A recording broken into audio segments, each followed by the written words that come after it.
This is a Miami Sports Music Podcast Network production. This is Clock Blockers. Let's go. I know the whole city riding. A little early, it's a bit surprising. Business moves, now we enterprising. Switch it up. What is up, ladies and gentlemen? It is your boy, Stephen D. And this is the number one Miami fan morning show, Clock Blockers, right here on the Miami Sports Music Podcast Network. What is going on? It's Throwback Thursday. Hope you all are here. Might have to find a new song to open up the show with. Might have to find a new song. We're going to get into all that today. It's Throwback Thursday. It is your boy, Stephen D. Want to say good morning to my Fin-laws and my family with a PH, that is. Glad you're here. Glad you're hanging out. Super excited that you're here. I am Stephen D, SKPL, spread kindness, positivity, and love. You can follow me on all social media at Stephen D, SKPL. You can follow Miami Sports Music at Miami Sports Music everywhere except for Twitter, where we are at MIA Sports Music. If you want to hit the like button, subscribe to the channel. Over 10,000 of you have already subscribed. Let's keep that number rolling. Let's let it go up, up, up. The next goal is 11,000. Let's get to 11,000. It's so cool to see that number of subscribers go up over the last year, over the last 2 years. And, y'all are a direct result of that. And so I just want to say thank you to everybody who's helped make that happen. So thank you again. Make sure you guys, if you haven't done so already, sign up, become a member of the family. Okay. Make sure you sign up, become a member today of the family. There's plenty of seats waiting at the table for you. I would love to see 3 new members today. 3 new members, or people that used to be members that are members, or whatever it is. Just sign up today, become a member. Beautiful stuff. Beautiful. Okay. What else we got? If you want to help the channel grow by donating, lots of different ways you can do that. You can use the YouTube live super chat, which is the $ below the bottom of the chat. You can also use Cash App or PayPal, which is $MSM Podcast Network or PayPal MSM Podcast Network. Want to give a big shout out to our sponsors of the show, ZSM Sports. ZSM Sports, cards, jerseys, balls, and hard to find items. Make sure you give ZSM Sports a follow on Instagram at SportsZSM. If you see something you like, give Zachary a call. He's absolutely amazing. We love ZSM and everything they do, and they're really good stuff. Hangry Owls, good food, good mood, craft subs, and salads. Make sure you give Hangry Owls a follow at HANGRYALS. They're in Pembroke Pines, and they're really awesome. They have great subs. They have great desserts. We love Hangry Owls. Shout out to Aldo. Absolutely amazing. Veza Sur. You like how I rolled the R there? Veza Sur. Born and raised, a beer created for the fans, by the fans, just like Clock Blockers. Just like the Miami Sports Music Podcast Network, a network created for the fan, created by a fan for the fans. I said that right. I just got to say it 2 times, and I'll get it right every time. The official beer of Clock Blockers, Vezasaurus, born and raised. We love it. They're absolutely amazing. And again, La Perfecta, shout out to them for giving me a bottle of that. Love the La Perfecta in the background here. It's good stuff. Great place to sit. Great place to sit is absolutely amazing because the price you see is the price you get. If you give them a call at 954-989-7979, the number's in the description below. You will get an additional 5% off on your tickets by using the code word DWA. Shout out to a great place to sit.com. And then Tailgreeter. We love Tailgreeter. Why is that? Because they have the best tailgates from all over the world, including one right in our own backyard, East 32, over at the Hard Rock Stadium. Download the app today on your current Apple or Android device today, and make sure you give Tailgreeter a follow. All right, man. It is Throwback Thursday. We're going to talk Patriots, Dolphins. We're going to talk about, the future. We're going to talk about the history. We're going to see, can we learn from our history? We're going to do NFL pick'em games. Usually we have our girl Tamaris that sits in with us this morning. She had some stuff that she had to deal with, And it's just going to be me and my co-host of the day, Mr. Cameron 954. What is up, man? How are you this morning? Hey, good morning, Steven. How are you, CLOCKBLOCKERS fam? Oh man, I'm here. Rough morning, but I'm here. Rough morning, yeah, rough. Hey, we want to give a little shout out to Tamaris, our girl Tamaris. Her mom is in dire straits in the hospital up in New York City, and she's tending to that. So ask everyone in the chat and our CLOCKBLOCKERS fam to throw our girl Tamaris a prayer, and hope that her mom pushes through. Yeah, man. We've loved everything she's done to the show and contributed to the show. And, hey, we're all about family. And so right now she needs a little prayer from our family to her family. And make sure you guys do that. She's a big part of the show this year, and she's contributed in many, many ways. And I'm so glad that she's here. And I hope we get to use her in more ways in the future. But she's awesome, and I love having her on each and every Thursday. Right on, brother. Right on, brother. Hey, so getting into it, you want to get into the picks? Do you want to do that first before we get into all the storylines? Yeah, I think because we could be here all day with all the. I was going to say we got a lot to talk about. Yeah, let's go ahead and let's do NFL Pick'em week 17 edition. Week 17. So in recap, week 16, we all did very well. If you remember, in week 15, we all tied at 10-6, which wasn't the case in week 16. Our girl Tamaris, once again, leader of the pack at 12-4. She's been whooping our butts. At least my butt. She's been whooping my butt. I know that. And you finished second at 11-5, and I was third at 10-6. Man, I've done pretty good the last 3 weeks. Not bad. Not bad. I've turned a corner. You've improved your game. It's so funny because, the last 4 weeks I've been horrible at Dolphins games, picking those. But the rest of the NFL, you should listen to me. We've all been horrible the last 4 weeks picking Dolphins games, except for me. I did pick the Bills. I've been, man, I'm really impressed with my last 3 weeks of picking games. You've closed the gap. I'm just going to toot my own horn. We'll give you that. You've closed the gap. What games did I miss last week?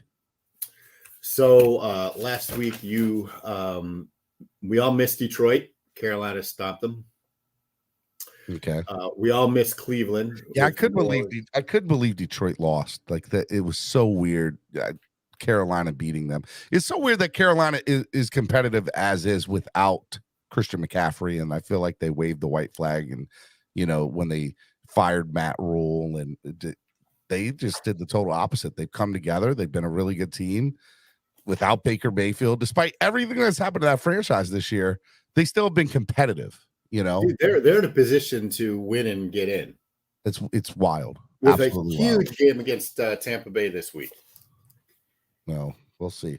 But the other games you missed, we all missed Miami. We all missed Tennessee. And then the kicker for you was your Raiders. No, man, don't.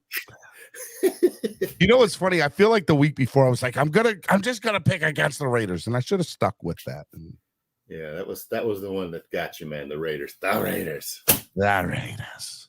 All right, man, we're ready. Let's get into this week. So me and you, man, going into Thursday night, we got a hell of a game tonight. I mean, it feels like this Thursday night game is probably the best Thursday night game that they had all year.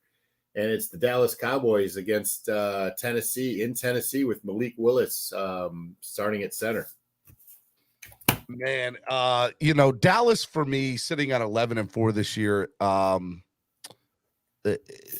can't. It's so weird. If somebody had said, "Hey, Dallas is going to be 11-4 this year," I would have been like, "Well, they're going to be in first place. They're going to run the NFC," and they are not. They're not, and it's absolutely insane to kind of think about that, right? And I've enjoyed I love the NFL and I love certain players. But I'll tell you what's been very enjoyable to watch when you watch Dallas games is Tony Pollard, that running back that has worked his way up to get just as many carries as Ezekiel Elliott in certain situations this year. I like Dallas over Tennessee in Tennessee. I think Dallas is going to win the game. I think they're going to knock good old Tennessee and the running back that they have there, that man who's been carrying the NFL for the last 4 or 5 years in running back stats. and Derrick Henry. I think he's gonna knock him on his butt, and I think it's gonna be Dallas. Yeah, you know what? I agree with you. Dallas is just a little bit more stronger all around than Tennessee. And I think the run game for Tennessee is just a one-trick pony. At least with Tannehill, you had the option of him completing some passes and running, a better offensive scheme than what they have in place with Malik Willis. Mm-hmm. Anything can happen, but I just think Dallas is too much for They Tennessee. said Henry's not playing. Some of the people in the chat. So yeah, he's even if he was, I still would pick. I would pick Dallas over them. I agree. So that's Dallas for both of us. So getting into Sunday, no Saturday games, but there are a bunch of bowl games on Saturday. So go watch those. Arizona goes into Atlanta. We should pick. That's what we should do. We should pick bowl games this weekend too. We'll do that after the NFL. We'll pick the January 1st. We'll pick New Year's Day bowl games. You got it. Arizona goes into Atlanta. Atlanta again has an opportunity to get into the playoffs. Believe it or not. Arizona has been very interesting this year. I don't know what the future of their franchise holds as far as the GM who took a leave of absence this year.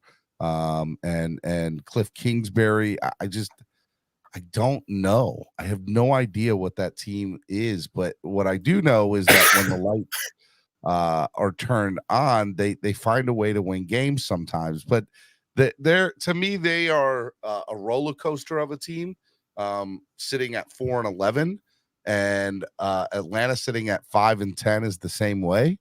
I'm gonna go with the home team. I'm gonna go with Atlanta over Arizona. Yeah, and you like to see Desmond Ritter continue to develop. This game has no playoff implications.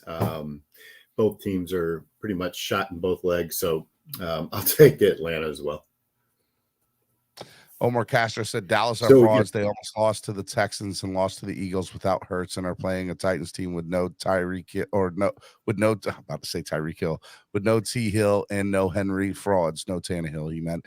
That same Texans team also almost beat the Philadelphia Eagles this year when they played them too. So, don't think that to me that I hear you, Omar, but I disagree, man, because that I think the entire NFC East, for that matter, and we'll get into the Giants game here in a little bit, has been very interesting. And again, y'all know I feel like I stated this earlier a few weeks ago, and I'll say it again. Philadelphia is not going to make the Super Bowl, and I just don't think they're the best team in the NFC. That's just my opinion. So who in the NFC? I mean, do you see making the Super Bowl? I mean, obviously a lot. San Fran. A lot depends. A lot depends on the the seeding and who plays where, right? Yeah, I think San Fran to me is the hottest team in the NFL on the NFC side right now, and even with Brock Purdy, which breaks my heart to say with Mr. Irrelevant quarterback, right? NFC is just strong, but I tell you, a dark horse is going to be Dallas and Minnesota, and the reason I say that is because those two teams get hot. Anything's possible. But I think to me, it's San Fran, Dallas, Minnesota, and then Philadelphia. Just personal opinion. But Philadelphia will not make the Super Bowl. No, there's no way. I see Philadelphia as the most complete team in the NFC, even more so than Dallas. San Francisco is the hottest team going into the playoffs, but they're running with a rookie quarterback, and come playoff time, I know what Brock Purdy's done, but it's different in the playoffs. So, I would even put probably Minnesota and their putrid defense above San Francisco at this point because of my issue with Minnesota is Kirk Cousins when he gets into primetime games. Right. He doesn't show up. And so what is going to happen in the playoffs with Kirk Cousins, right? So that's my issue with them. So going back to this, the games, Chicago goes into Detroit. Detroit still has an opportunity to do something slight, but still. That loss last week hurt them bad. Yeah, it hurt them bad, and is kind of embarrassing. Not ready for prime time. The Lions are a feel-good story, but they're playing against a Bears team that really is depleted, and is a one-trick pony nowadays with Justin Fields. I'm taking the Lions, even though they're, probably have to win out to make the playoffs. I'm going to take the Detroit Lions. For me, if Justin Fields is playing on Sunday, and he is, I believe, yeah, I'm going to go with the Chicago Bears. They're actually a team for me that is very interesting. The future of that franchise is interesting with Fields, right? Is Fields going to be an elite NFL quarterback?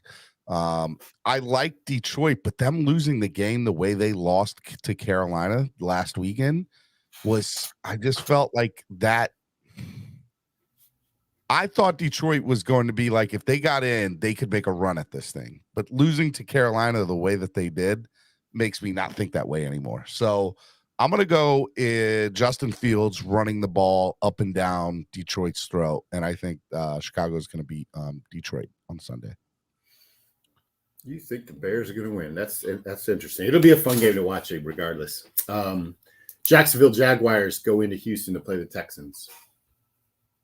Jaguars all day. There's not even a lot that needs to be said. Trevor Lawrence is definitely making me think, man, that kid's a pretty good quarterback, and it's amazing what 1 year does in a new head coach, right? And a new way of thinking. And I'd like to say that about us, but I can't. But I can say that about Jacksonville. Trevor Lawrence definitely looks like he looks good. Why couldn't you say it about this? I mean, it obviously has changed a lot, with the Dolphins, but the first half of the year, Jacksonville was a toilet bowl, but only in the past 6 games has, Trevor Lawrence really, flipped the switch and they've kind of gelled. Houston's playing a lot better down the stretch, and I think it'll be a lot closer game than people think. The Texans probably will not win this game, but I think it's a toss-up. But I'll take Jacksonville. We're on the same boat. Then we've got Denver going into KC. Denver is hands down the biggest disappointment probably in the NFL this year for most people. For me, it's exactly where I thought they'd be. In last place, I thought that they were going to be garbage at the beginning of the year. The same way I thought Vegas was going to be great, I thought Denver was going to be trash. So I was half right there in those two previews or picks or whatever you want to call it, theories. But yeah, they've just been so bad, and they're playing Kansas City, and Kansas City's just going to absolutely destroy them. I don't know what the point spread in this game is, but if it's over 14, I would still take the Chiefs by more than 14. Like, they're going to kill them. Yeah, I mean, firing the coach 1 week turnaround probably isn't enough to boost a really horrible Russell Wilson offense. Yeah, that shouldn't even be a close game. So I'll take KC as well. So there's probably a game that should be a must-win for the New York Giants hosting the Indianapolis Colts. Mm-hmm. This is a very interesting game from the standpoint of the Colts. The Colts are 4-10-1. I think they're officially out of it now. But I think that they are still, I don't know. There's just something about them that's one of the teams at the end of the year. Those teams that are 4-10, 5-11, facing teams that are in a playoff hunt, you don't want to face them because they are teams that are like, man, don't count us out in these last. They're still playing. Like, they're still playing hard. And I don't trust the Giants to save my life. So I'm going with the upset. I'm going with the Colts over the Giants here. I'm writing that down faster than the fucking ink can dry. The Giants win and they're in, man. The Giants win and they're in. And I think I could have played better quarterback than Nick Foles last week. I mean, it looks someone just he looked bad, but I don't know. Something's telling me to pick the Colts, so I'm going with the Colts. It must be a Cap for Life telling you that. I mean, or level 2, one of the two. One of those two. Master of work. That's who it is. New That Orleans man's banned Saints for the week. coming off a win. Good. Did you see his Instagram post? No, I didn't. I should go look at it. Yeah, it's funny. It's not funny, actually. It's pretty lame. New Orleans Saints go into Philadelphia, play the Eagles. The Saints. Oh man, The Gardner Minshew's. I mean, y'all know how I feel about Philadelphia, but I definitely don't feel that the New Orleans Saints is the team that's going to make me think that their record's going to be different. So, I mean, look, I'll go with the Eagles on this one. Although, you know, it has to do with more of I don't like the Saints more than I think the Eagles are great. So, I'm going with the Eagles. This game should be over at halftime. New Orleans isn't that good. Even though if they win out and Tampa Bay loses the both games, then somehow miraculously New Orleans can sneak into the playoffs. But I don't see that happen. Although going into our next game, Carolina into Tampa Bay. Week 17 of the NFL of this year, if somebody had told me at week 6 or week 7 that Tom Brady would win and clinch the NFC South, I would look at you like you are freaking nuts. And this son of a hold on, where's it at? Son of a is still like he's gonna make the playoffs again. And it pisses me off to no end. I gotta go Tampa here. I gotta go Tampa.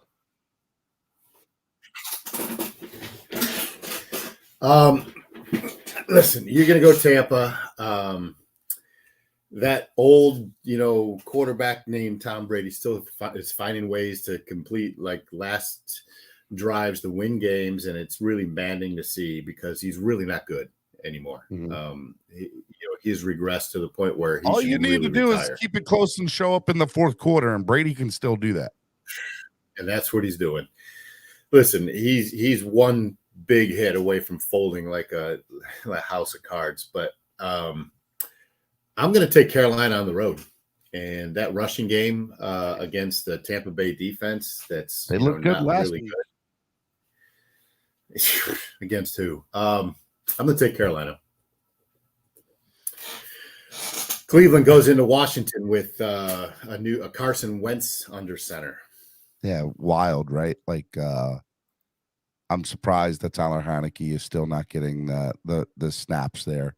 So I was watching. There's some stat like the exact number of games Heineke has started at Wentz has started this year.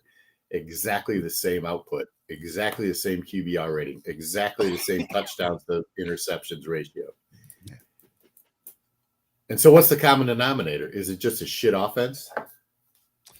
I don't know. I mean, it's weird, right? Carson Wentz had the MVP style type season a few years back with Philly, got hurt, and has never been the same ever. Like he's never come back from that for whatever reason. He just hasn't, right?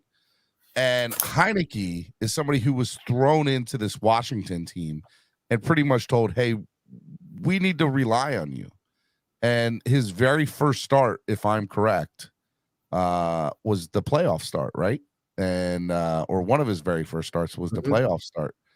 And he almost won that game. He didn't, but he almost won it. And I think there's something to that in the NFL to say, hey, look, we're going to throw you to the wolves. We're going to throw you in the fire. There's something about Heineke. There's something about that man's swag. There's something about the way he walks and talks that if I was a player, I would definitely be more behind hen than the ginger that is Carson Wentz. So ginger. I'm going because Carson Wentz is playing. I'm going Cleveland. Cleveland's going to beat Washington. Listen, I think Washington, they're still playing for something. Despite who's under center for Washington, they have a really good defense. Too much for Cleveland. Watson has just been horrible. And I think you're going to see a lot of Brian Robinson running the ball for Washington, and I'll take the Redskins or whatever they're called, Commanders. Commanders, man. Commandos. They unveil their new mascot today. I'm interested to see what it's going to be. If it's anything like that, I'm waiting on pins and needles to see what the Commanders' new mascot's going to be. If it has nothing to do with the air, like Top Gun or ship or something like that, I don't want to hear it. Man, then we got the Niners going into the LA Rams. Rams coming off a win in prime. The Niners are playing the Raiders. Rams are playing Chargers. That's what I said. You said 49ers versus Raiders, I thought. I said Raiders. I'm sorry. Las Vegas Raiders. I mean, dude, 49ers, man. 49ers by a mile. And, Derek Carr gets benched, by the way, for Jarrett Stidham, which is insane to think about. And then Devontae Adams last night goes on Twitter and rips the Raiders organization, saying, the reason I came here is because of Derek Carr, and now you're benching him. Are you guys crazy? So just blow everything up, Josh McDaniels. Way to screw this up. Like, it makes me a little smile. It makes me smile a little bit because, he's a Belichick disciple, and he screwed it up again. But let me tell you, that is a cluster over there in Vegas right now. And the 49ers, I think, are the best team in the NFC, personal opinion. So. Yeah, this one shouldn't be close. There's a lot of discord there in Vegas. They should have never got rid of Stidham comes throwing out guns a-blazing, man. Let me tell you, we're going to be like, what? It's not going to happen, but if it does.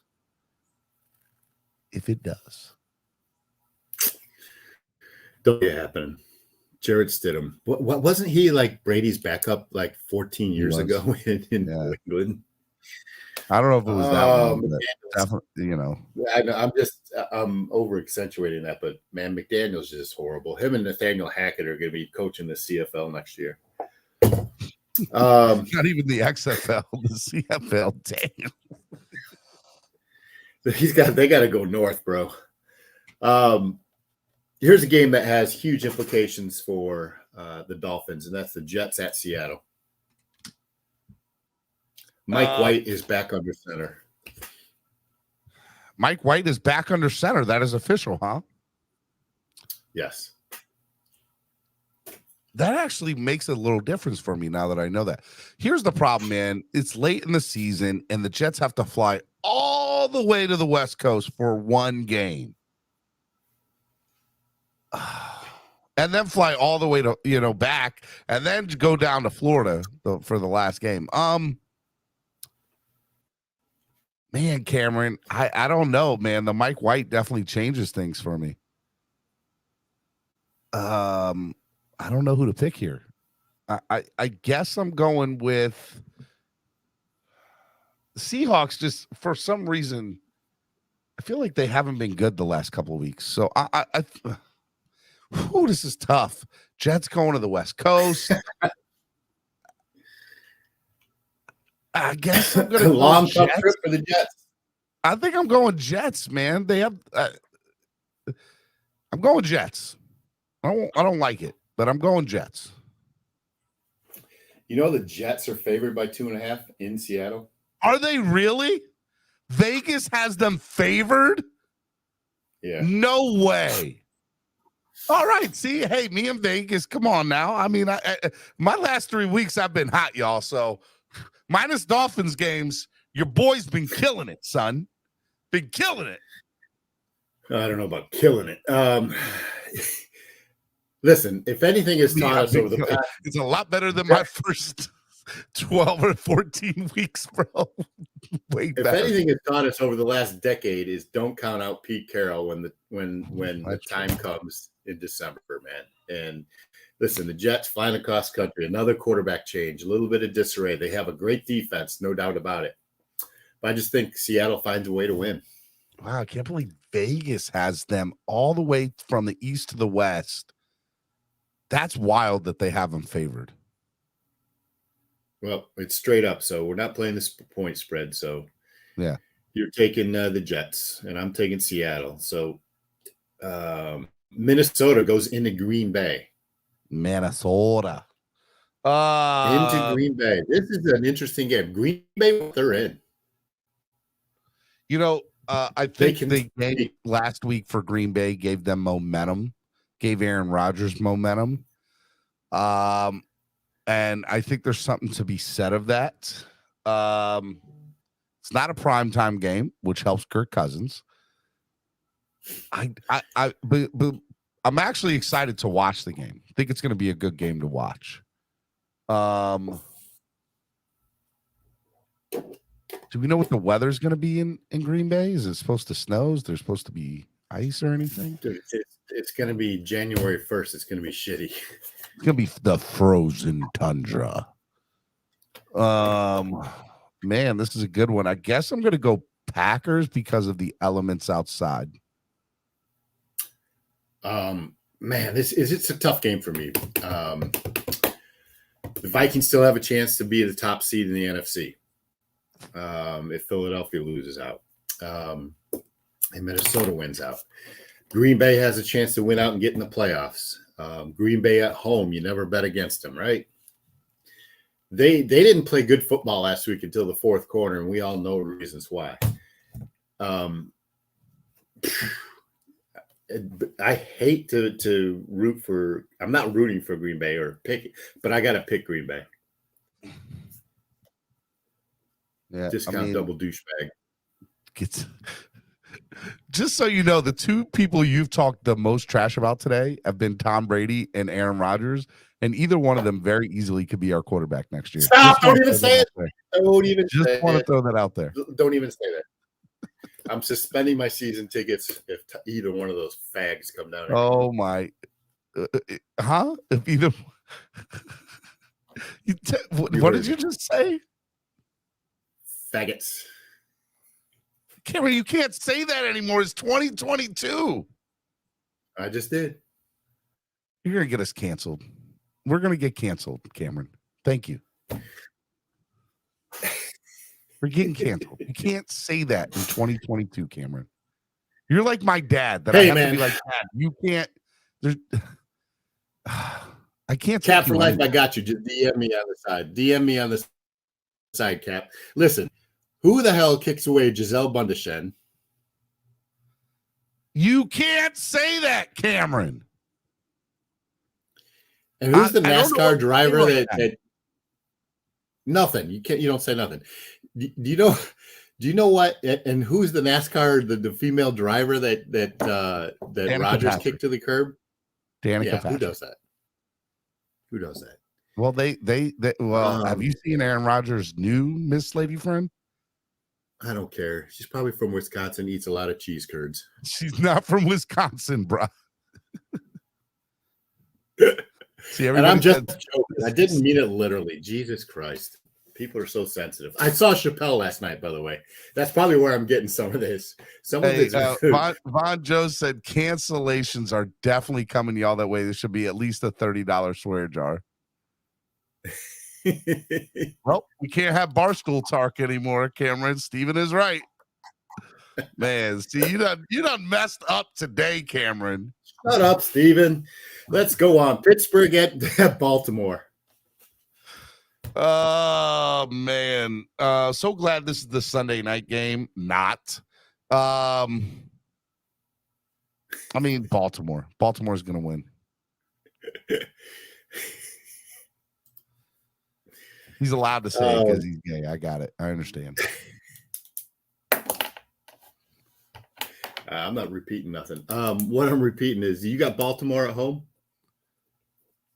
Yeah, I got Baltimore at home. I actually might have a chance to go to this game. You should go to the game. It's going to be fun to watch. I might have free tickets to go. Somebody texted me last night. Somebody texted me. It was like, "Do you want to go to the Ravens game?" And I was like, "How much are the tickets?" They're like, "Free. I'll give them to you. They're 12 rows behind the Steelers bench." Maybe.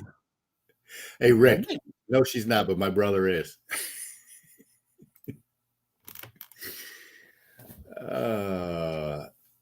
Listen, I'm just and listen, NorCal is right. I am just worked up because I do not want to see either Brady or Rodgers down here. I don't give me that bullshit or like, don't you like winning? Like, don't even get me started. LA Rams go at the LA Chargers. The Battle of LA. I don't know, man. That boy looks good in a Rams uniform, that Baker Mayfield fella. Thanks, Cap for life. I got your back too. I'm gonna go Chargers, dude. I'm gonna go Chargers. LA Chargers. Listen, as exciting and fleeting the excitement is with Baker Mayfield, the Chargers, going into the playoffs with some momentum. So I'm going to take the Chargers. Monday night, really exciting game. Buffalo at Cincinnati. Yeah. I wish that we were that it meant something for us. And it does, because it very easily could help who we play against in the first round of the playoffs. If Cincinnati wins, there's a good chance we're playing Buffalo in the second round. If Buffalo wins, and it plays a big part on who we probably play in the first round. I'm going to go Buffalo because I just think they have more weapons than Cincinnati, and I trust Josh Allen more than I do Burrow personally. But it could be another preview of the AFC Championship game all over again. We don't know. I'm going Buffalo. Man, I think Cincinnati at home, they have Buffalo's ticket. Buffalo really hasn't played exceptionally well. They don't have a ton of momentum going into the playoffs. They're a solid team. Obviously, they're the number 1, number 2 seed, arguably going into the NFC. So it's hard to bet against them. But Cincinnati at home, Burrow's playing well. I'm going to take Cincinnati. Interesting. There was like 4 or 5 games where we picked the opposite. Yeah, there was actually 6. So. And the next one might be enough. We're going to find out who was good this week. And the next one might be interesting too, man. So it's our Dolphins and Teddy Two Gloves going into New England. I've had lots of conversations with people. I was on the phone late last night with Allie and Jared, just talking about the team, talking about the atmosphere, the pulse of the fan base, and for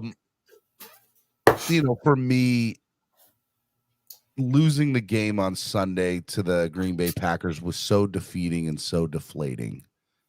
And for me, I don't. Do I think the Dolphins have the weapons to beat them? Of course I do. I even think, because I go back to the Minnesota game with Teddy, that Teddy can throw the ball and gunsling this thing. Now, there's 2 things that I think are going to be interesting. Number 1, I'm going to say that Teddy playing in cold weather is going to be very interesting to see. And I think that's going to play a part. Number 2, Belichick is not playing Tua now, and I think he's a little bit even more hyped, probably because now he feels like he has a real legit shot to play this, to win this game. And New England's not out of it yet. They are not out of it. And I thought after getting beat the way they got beat by Vegas that they would be defeated. And they came out the next week and they won their game, right? And so after that crushing loss, the way that they did, that stupid throw by Jacoby Myers, I'm going to say, as much as I hate to say this, I think New England's going to win. I don't have a lot of faith in our team right now. I love them. I'm going to watch. I'm going to root for them. I think we can do it, but I don't think we will, because they haven't done it in the last month. And there is nothing that this team has shown me to say that they're going to overcome this adversity. especially with Teddy Two Gloves. And so I think New England beats us, unfortunately. So weather shouldn't be too much of a factor, although it's supposed to rain. It's supposed to be in the mid to high 40s, maybe reach 50 at game time. Not so weather, probably won't be a factor as it might be in other times in Boston. Teddy Two Gloves, it's why he was brought in. He's a veteran quarterback that's won, and has a history of winning with Denver and got him into the playoffs. I read on Twitter, Teddy is this year's Nick Foles, coming in with 2 games left and winning 6 straight. It's possible. To me, what will decide this game is special teams and defense. I think our defense has played better of late and can put pressure on Whack Jones. I don't believe in Whack Jones. I think Ramondre Stevenson is a game time decision. Their other running back is out, and that's kind of what they rely on. If the Dolphins play a game where Teddy doesn't turn it over and they can control special teams, I think the Dolphins win. And I think McDaniel has this team.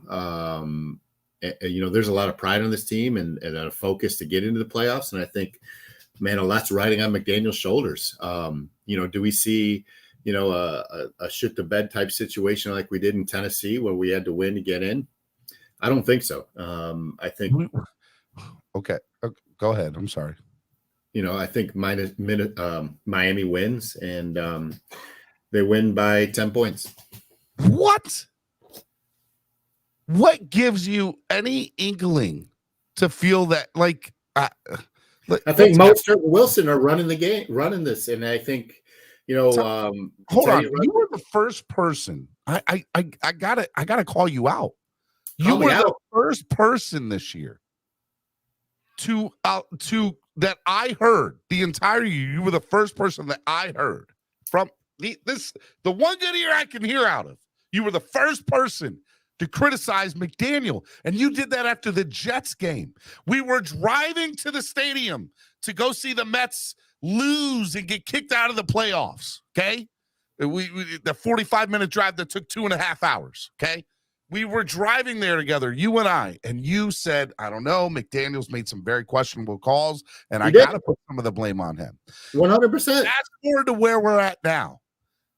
You just said out of your mouth, well, McDaniel's going to have these guys ready. I got to think they're going to make it. They're not going to fold up like a lawn chair like they did in the Tennessee game. They've already have folded up like a lawn chair already like they have in the Tennessee game. Have you watched the last 4 weeks? We were 8-3. We ran the table. We were there, and then we dropped 4 in a row. Are you kidding me? They have folded up like a lawn chair already. I love my Dolphins. Love them. Absolutely love them. This team has folded up. Yes, McDaniel is to blame for some of this. What are you talking about, Cameron? They're going to win by 10 points? What? Man. No way. Where are we here? Where are we? What are we at the timeline right here? I don't know, but where are we in the timeline of the show? Because you need to timestamp this. 44-46. Timestamp it, brother. What happened 8 weeks ago isn't relevant today. What happened last week isn't relevant today. You know what? We still have an opportunity to win and get in. We control our own destiny today. McDaniel's job was to come in here and get this team to the playoffs. Once you're in the playoffs, anything can happen. We have the opportunity to get in the playoffs. We win in New England. I'm saying that. Yeah, I just don't see it. I'm sorry. I don't see it, man. Like Belichick, you don't think Belichick's gonna be ready for Teddy Two Gloves? Are you kidding me? I'm not saying he's not, but I think we're a better team than New England. I'm gonna do you one better, Cameron. We're a better team minus the 49ers than every team we played against in the last 4 weeks minus the 49ers. So 3 out of the last 4 weeks, we were the better team. We were the better team against Chargers. We were a better team against the Buffalo Bills. Screw you, Buffalo Bills fans. I'm telling you, we were better. We had an 8-point lead with 9 minutes left in that game. we were the better team. We already beat you guys earlier in the year. We were a better team. We would have won. And if they make a run, I pray they make a. I don't see it happening in any way, shape, or form. But if they somehow find a way to get in, I want to play their asses. Okay. Now, with all that being said, forget that little last part because it's not going to happen. I love my team. I love them. I love it. Hey, so don't come begging me for a playoff ticket, okay? What are you talking about, bro? I'm being realistic here. They have they have folded up like a lawn chair, in your words. Are you kidding me, dude? They played like straight trash on Christmas Day. Stephen D. A true warrior, a true team, a true athlete, a true champion has a short memory. You turn the page. You turn the freaking page. You tune all of that out because you have the opportunity to go to the playoffs. You win and you're in. You win and you're in. That's it. Where was that book the last 4 weeks, Cameron? I'm not worried about the last 4 weeks. I am not worried about the last 4 weeks. You win, you're in. You win and you're in. You know what? That's a factual statement. But the Dolphins have shown me not a win in the last 4. That they're going to win in these last 2 weeks. Winning, you're in. So you think that we're going to New England with Teddy Bridgewater as our starting quarterback, and we're winning? And let's say let's say I'm correct and we lose. You then think that Mike White and the Jets, who put up 40 points with trash Zach Wilson, are going to come, bro. I'm just being real. I'm being real with y'all. Look, I'm Mr. Spread Kindness, Positivity, and Love. I was the 2-and-ear man himself. I'm telling y'all, I love y'all. Just be prepared. The Dolphins are not making the playoffs. They're not making the playoffs. They're going to lose the last 2 games.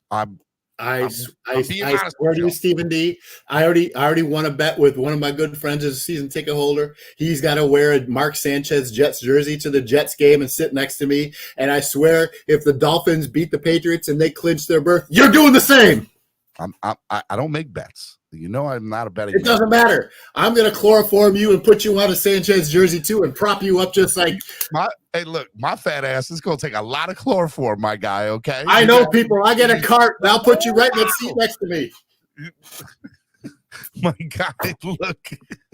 I don't care if we have to use a chopper and crane your ass into the seat in 144. You're going to be there in the Jets jersey. Look, man, or a Bills jersey. Flip side said, I swear, Stephen D, you are either one extreme or the other. There's no flip side. If you look at his leg, he's got a pair of flip-flops on it. Bro. Hey man. What can I say? I thought you were a Dolphins fan. You don't have faith in this team. No, don't be questioning. Don't question my fandom, bro. Don't be questioning my fandom. I love my team. But I can also be real with you and tell you that I think that my team is I'm gonna throw this out there. This could go down as the biggest collapse in the Dolphins franchise history. If they were 8-3 in first place in the AFC East and then dropped their last 6 games, it will go down as the greatest collapse in our franchise history. Greatest collapse. I can't allow that. I got to hold somebody responsible for it. We are 2 games away from the greatest collapse in our franchise history. And you want me to have faith after the bullshit that they put on Christmas Day? I'm sorry. I guess that's the difference between me and you, Stephen. I'm a glass half full, look forward type of guy. You're worried about 8 weeks ago, 4 weeks ago, and the greatest collapse that hasn't even happened. You win and you're in.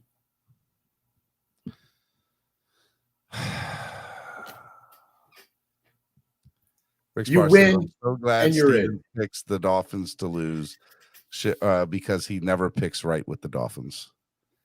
Okay. She's never right. Ruffling are still available. What?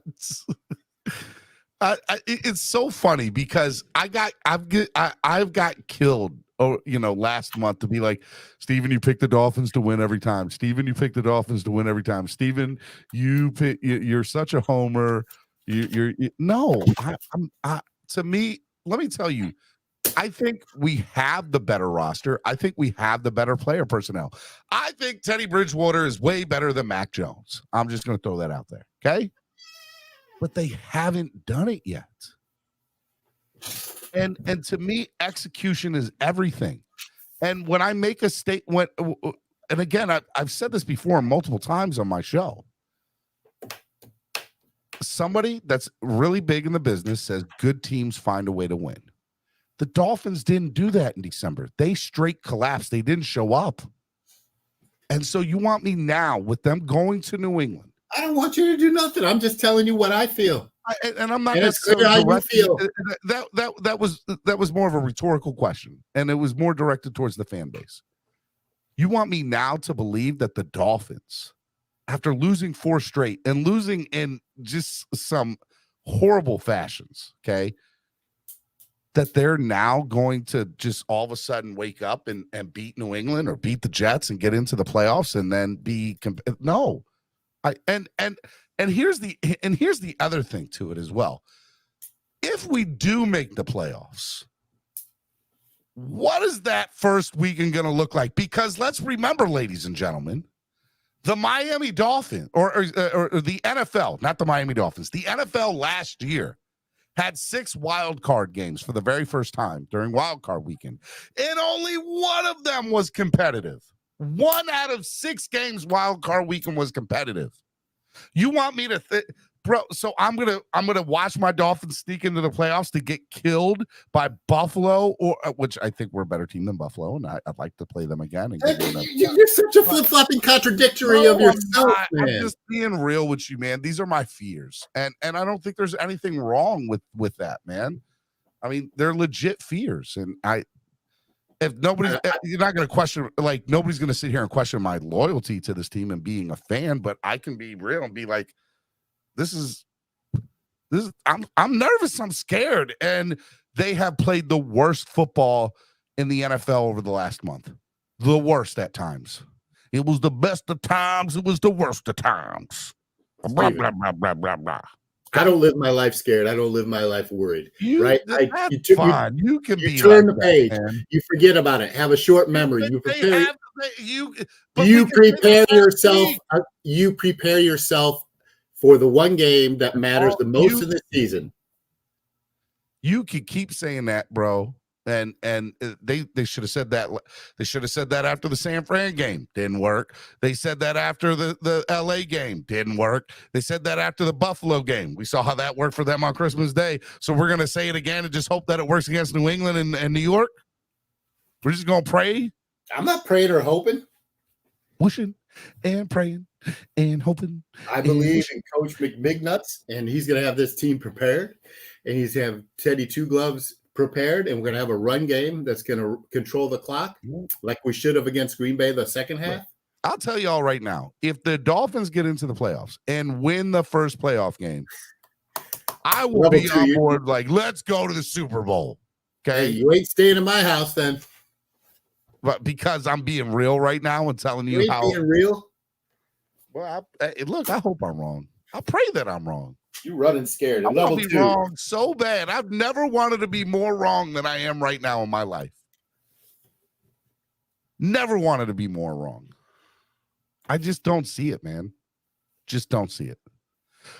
Miami Sports Music's #1 Miami fan morning show, Clock Blockers, right here on the Miami Sports Music Podcast Network.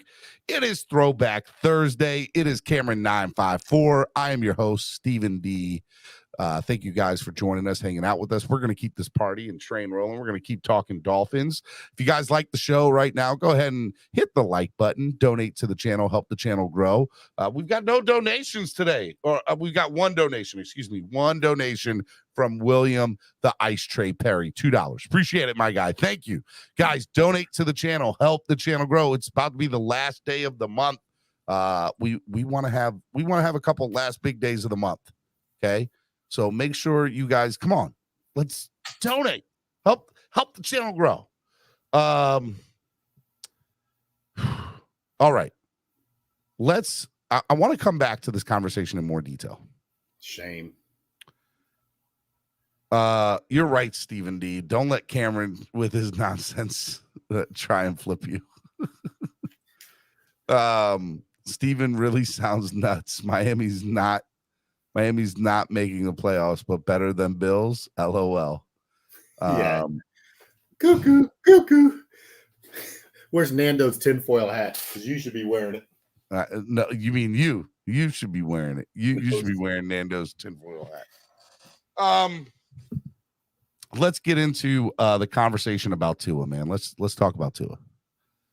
So Tua, it was announced yesterday that during film watch on Monday that McDaniel noticed that Tua was just, he was not himself, as well as watching the game film. He was making mistakes that he would not normally make during the year or throughout the course of this year.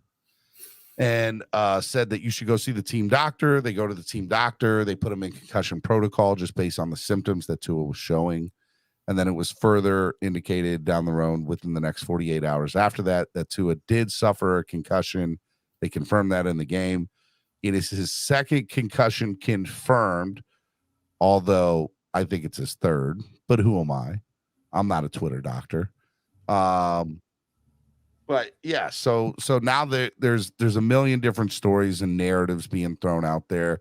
There's conspiracy theories, whatever you want to call it. Tua's not playing on Sunday. Teddy Bridgewater is, and Tua, from what we heard in the press conference yesterday from Mike McDaniel, is not with the team right now. He is at home resting. What are your thoughts about Tua in this whole situation? I just want to get your thoughts on that, Cam. There's a lot to unopen here. You know how I feel about Tua. I think he's an exceptional quarterback, and he has skills that and abilities that other quarterbacks that don't have. And he has issues, that other quarterbacks work through. So there's a lot of good and bad with Tua. I think he has the ability to lead this offense to a Super Bowl when healthy. So your best ability is availability, right? Mm-hmm. Yep. So concussions are no joke. And it's quite possible that he wasn't experiencing any symptoms Sunday in the second half.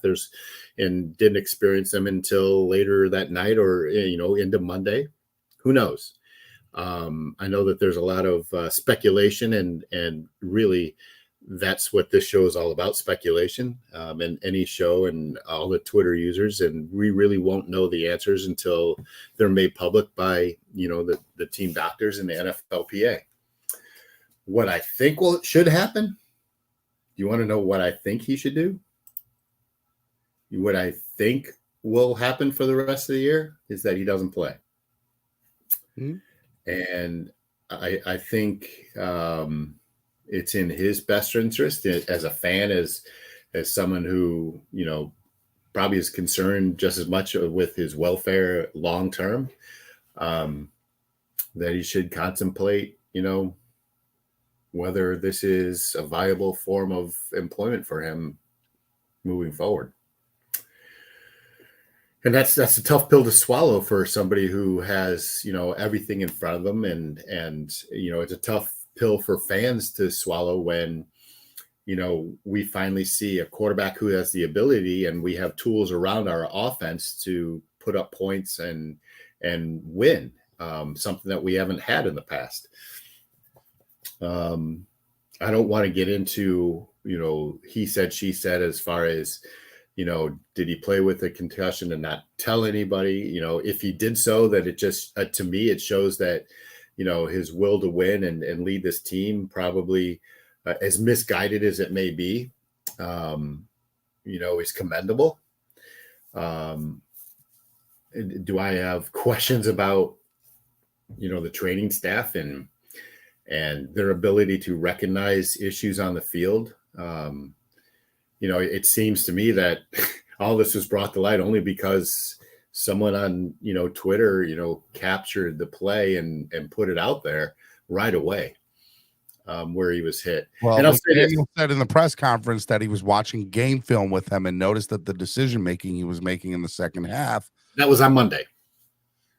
That was on Monday, but right, like almost immediately after the games, there was somebody on Twitter, and I can't remember, I can't reference who it was, actually clipped the video of him getting tackled by the linebacker and him rolling onto his back and not bracing his neck and snapping his head onto the ground.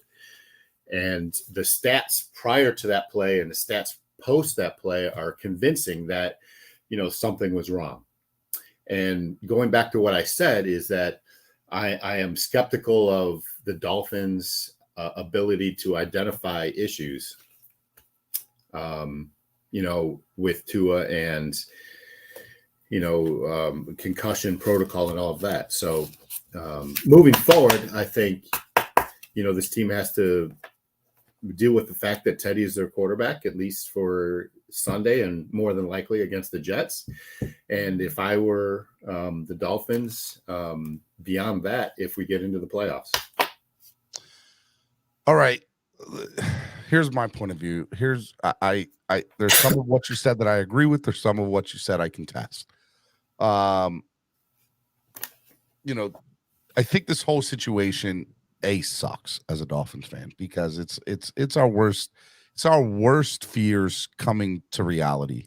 And that is, we said after this whole situation earlier this year when he went to when he didn't go on IR, when he was out for 2.5 weeks, we said, all right, hey, look, the rest of this year, be healthy. No matter what happens, just be healthy and play the games. And if you get hurt again, that's a clear sign or a clear indication that there's an issue, especially if it ends up being a concussion. Well, now he has that concussion, and now he's out for at least a week, if not 2, and maybe even the rest. If they go into the postseason, does he even play then? I think all those are question marks. I don't know what will happen or what won't happen. Here's what I know. The last 4 weeks for me, Tua played well against Buffalo. Tua had a good first half against Green Bay. And Tua had some really good plays in San Fran. He had some decent plays in the second half in LA. But didn't show up at all in the fourth quarter or in the second half of Green Bay, and had arguably the worst quarter of his career in Green Bay. Tua and Tua is on, for some reason, was off after the bye week. Something happened, I believe, during the bye week, because since the bye week, he's not been 100% at all the entire time. He had a 110 passer rate and 109.9 against Buffalo with 280 yards and that's 2 touchdowns, no interceptions. That's the exception to it, right? But even there, he's still, look, all we needed was to get 30 yards and we would have been in field goal range and had 3 extra points there, right? And we couldn't even get 25 or 30 yards in that game. That's neither here or there, okay? My point is Tua had every chance to change the narrative in the last 4 weeks and could not get it done, and then got hurt. And now he's out. In my opinion, I love the guy off the field. I love the guy on the field. I think he made some plays that I have never seen post Marino from a Dolphins starting quarterback. Some of the plays that he has made this year have been absolutely jaw-dropping and fun to watch. I think he's the best quarterback that we've seen post Dan Marino. Personal opinion. But I don't think he's the quarterback of the future of this team. I'll go beyond that and say, he's going to go the route of Luke Kuechly and retire. And I think, I think he's going to be talked into that. And I think that he's going to be made to retire. And I think that would be probably the best. I mean, you cannot deny the fact, if you're saying he had 2 and he had to have had 3, and there's God knows how many more injuries he had, not only, in high school or at Alabama or, in his first 2 seasons here in Miami. I think it behooves us to think about what this team will look like in the future without him. Although I still think And that's my personal opinion. That's what I think he should do. What I think will happen is that he's back next year as a starter. Well, you and I definitely have two different views of that, but and I'll get into my thought here in a minute. Let me wrap up kind of my original thesis of, I think that Tua, when it's all said and done, his tenure in the NFL, or his tenure with the Dolphins for that matter, is going to be looked at very a sight through sore eyes, right? It's going to be there were really some really great times, and there were some really bad times. It was the best of times, it was the worst of times.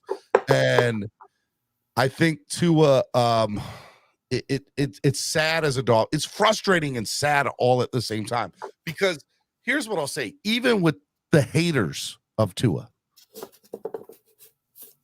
we all wanted Tua to succeed because we wanted to win. We wanted to be a competitor. We wanted to be at the top level of the NFL. If you're a real Dolphins fan, that's what you wanted. Even the Tua haters that were Dolphin fans were like, look, my ultimate goal is I want to see him do great so I can shut up about hating on him, and the Dolphins are in the playoffs and winning playoff games and being a contender. The Miami Dolphins, for me, I don't know where they turn to on this. I think here's the deal for the rest of this year. Teddy Bridgewater is the guy for the rest of this year, and I could even see a scenario where maybe even Skyler gets into a game, depending on how bad, like if. Don't throw that out there. Teddy has injury problems too. So let's say we do get it. Let's say we do win on Sunday, and then Teddy gets hurt against the Jets, or Teddy gets hurt. I've seen this scenario before. I'm telling you right now, Skylar Thompson, if Tua is out for the rest of the year, okay, Skylar Thompson will play a snap this year. I mean, that's plausible. Yes, if we win, when we win against New England, I think Skylar gets the second half against the Jets. But also Teddy needs, game reps to, sharpen himself when we win against New England to get in, for the playoffs. And that's important. I'm just telling you, Skylar will get some snaps between now and the end of the year, whenever that is, as long as Tua doesn't come back.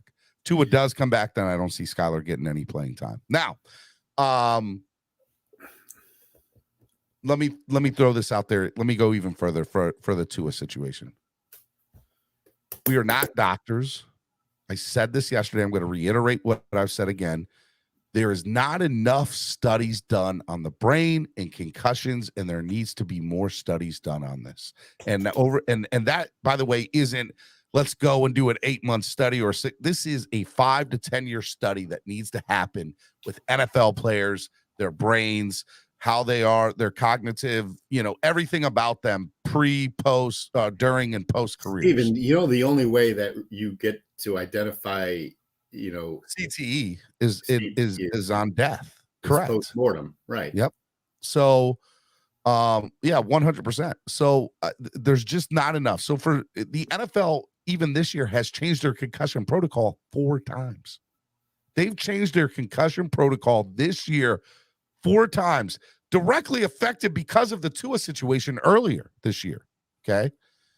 So the NFL is still adapting to this. They don't know what's really right and what's really wrong here. They're coming at this from 2 ways. And the main way is they're covering their own ass, right? The NFL just wants to make sure they're on the right side of history when this is all said and done. And they can say, hey, look, we did the best. We did the best with the knowledge that we had to try to go forward with the player safety concern.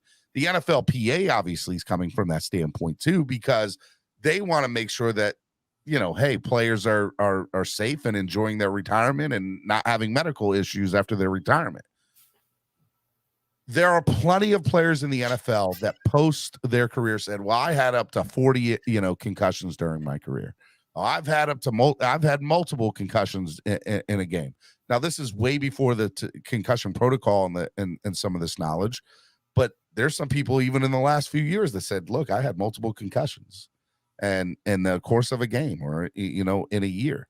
And some of them are fine and some of them aren't. Everybody's different. Everybody's brain is different. So, look, I've had 11 concussions on record, 9 of them playing football between youth football, middle school, and high school. Okay? That explains why you're a flip-flopper. Explains a lot of things if you ask my wife. Now, with that being said, for somebody like me or somebody like somebody else that might have had it, our brains could function totally two different ways for many different reasons. So that's the other thing to this too, is there's no, I feel like, look, if you break your thumb or you break your fibula or whatever, there's time frames for this, because the book says, hey, look, this is what it is. The issue is a mild concussion for me and a mild concussion for you might have two different, hey, recovery factors. For me, it might be 6 weeks. For you, it might be 2. Right? And so I think there's err on the side of caution when it comes to Tua. And I agree with the standpoint that somebody could easily talk him into retirement. I could see that happening. 100% I could see that happening. But I also think Tua's pride is hurt right now. I think he, and look, I don't know Tua. I've never met the man, but I know he's hurting. And I know how bad, and if, and it's a big if, okay, if he knew he had concussion-like symptoms and played with it because he just wanted to win for his team, you're right. To me, that does say a lot. That says everything to me, that he wanted to win for his team. He wanted to win for the fan base. The reality of the situation is he's not the answer, okay? Anybody who's on Twitter or social media telling me otherwise, I can only go off based on what my eyes have seen.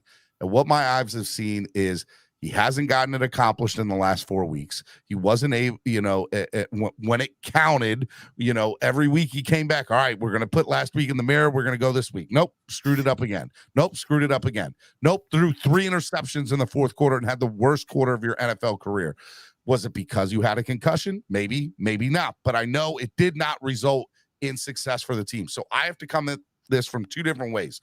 The player safety and being a human being and saying, I want the best for this person because I want to make sure that he can enjoy the rest of his life. And then I got to come at it from a fan standpoint too, because it's the reason I watch football, boneheads. I love football. I love the Dolphins. And if you are not on the field to help the team win, you're not the answer. You're not the answer. And I love Tua as a man. I love Tua as a player. I enjoyed when he was healthy. If it wasn't for the concussions, I would be all for, all right, man.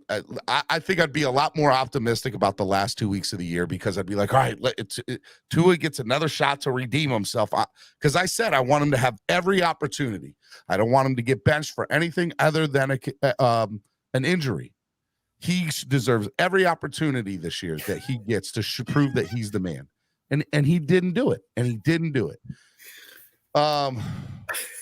Listen, Stephen, I don't disagree with you one bit on what you said. And to my point, 5 minutes ago, 10 minutes ago, this is Teddy Two Gloves team, and we're going to ride or die into the playoffs or not with him.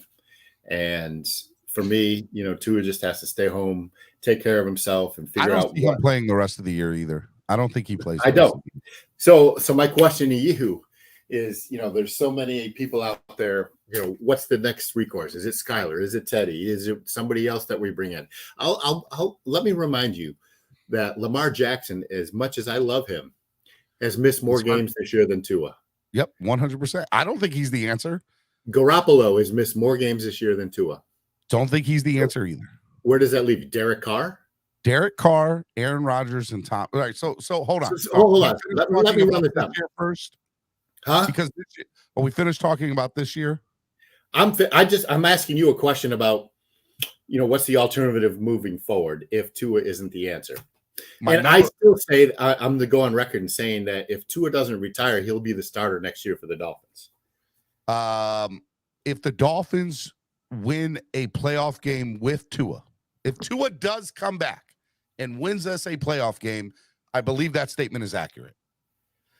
If Tua's out for the rest of this year and the Dolphins lose and they don't win a playoff game, I'm not saying they don't make the playoffs, they don't win a playoff game, Tua is not the guy next year. He's not the guy. He's not the guy next year. And I'm saying Tua has to win a playoff game this year. He doesn't. And I'm telling you that this is the reason why. The alternatives are extremely limited, especially when saying that we don't have a first-round draft pick. I would like to nominate Aaron Rodgers, and I'd like to nominate Tom Brady. Please come to the front of the line, gentlemen. You can play one more year here. Come retire here. See if you can win a ring. Think Aaron Rodgers or Tom Brady are going to sign a 1-year contract to come play here? They'll sign a 2-year deal. 100% they will. You're high. Why? To come play with Tyreek Hill and Jalen Waddle? Of course they would. Aaron Rodgers admitted it in his post-game press conference. I'd love to come play down here. Yeah, of course. Everybody would. Everybody would, but they're not going to do it for free. They're not going to do it just for the sake of giving the franchise. They want the bag, especially guys at the end of their career. Think that Mr. Greer, cap manipulator, and owner Stephen Ross isn't going to have a blank check waiting for him? They will play for 1 to 2 years, guaranteed. It's going to cost this franchise a shit ton of money. That's fine. So be it. So here are your options, Cameron.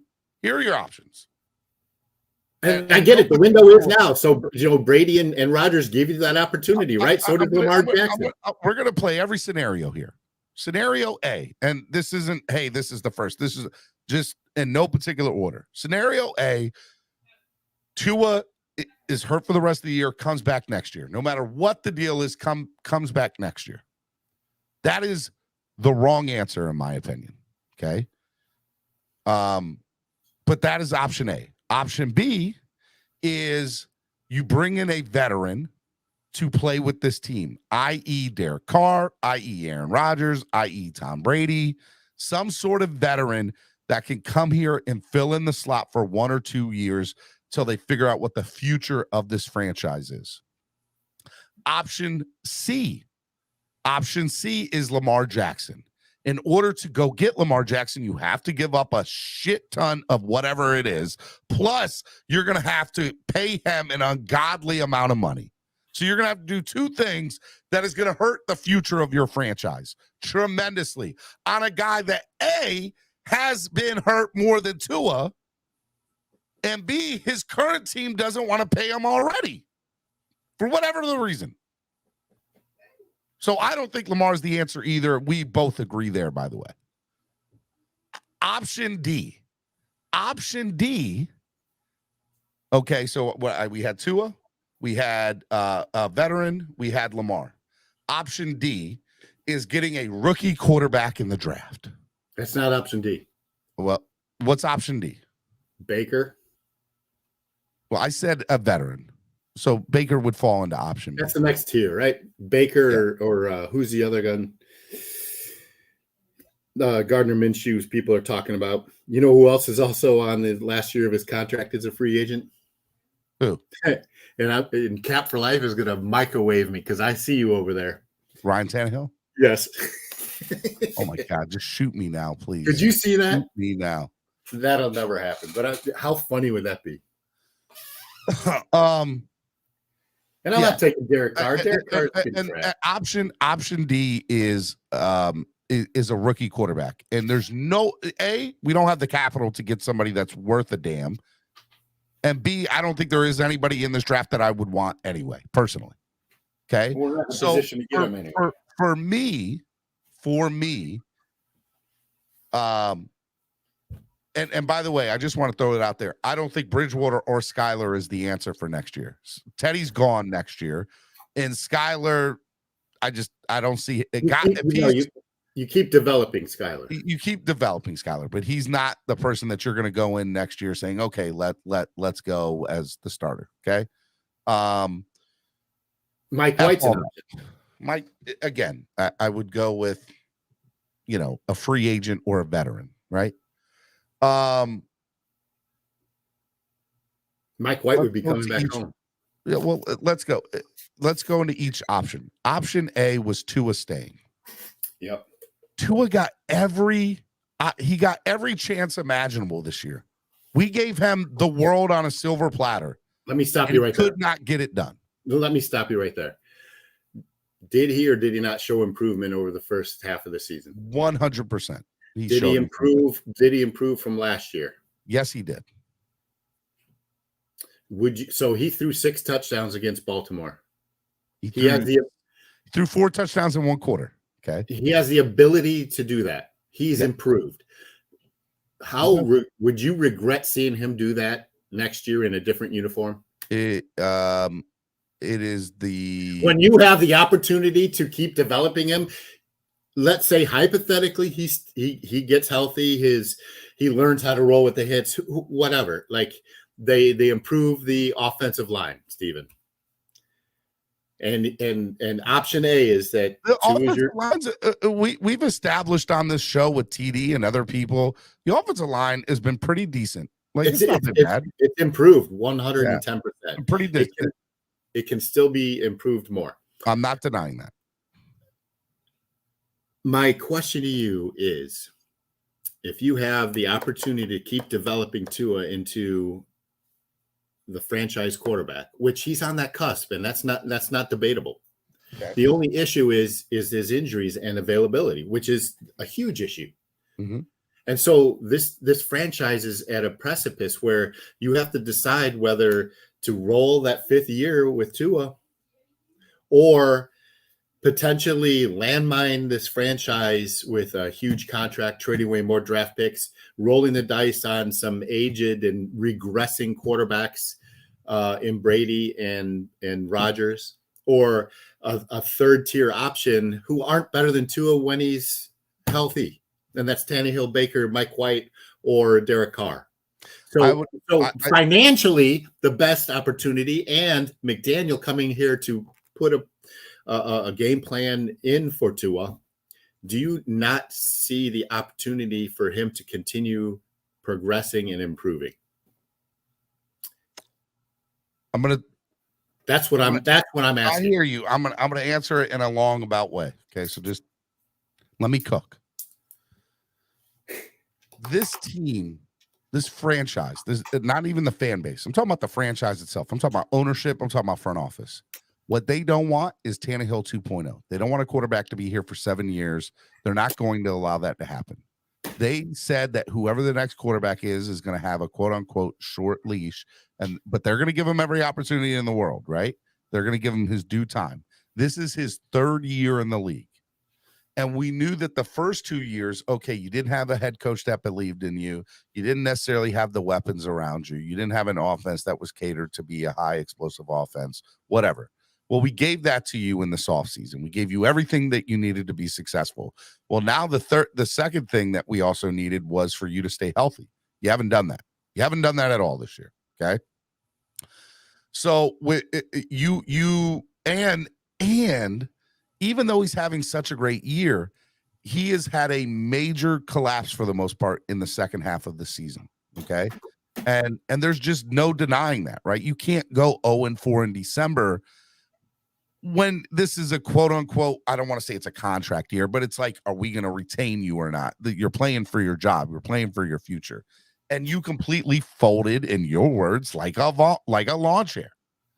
And so for me, they gave him every opportunity to succeed. So for me, I love the guy, but I'm over it. Like I think the franchise. Listen, and I'm not disagreeing with you, Steven. I'm just throwing out all the scenarios and what's the best case for this team and what's the most logical. I honestly think the best case for this team, Cameron, is Aaron Rodgers or Tom Brady or Derek Carr, maybe even Derek Carr. I think those 3 guys.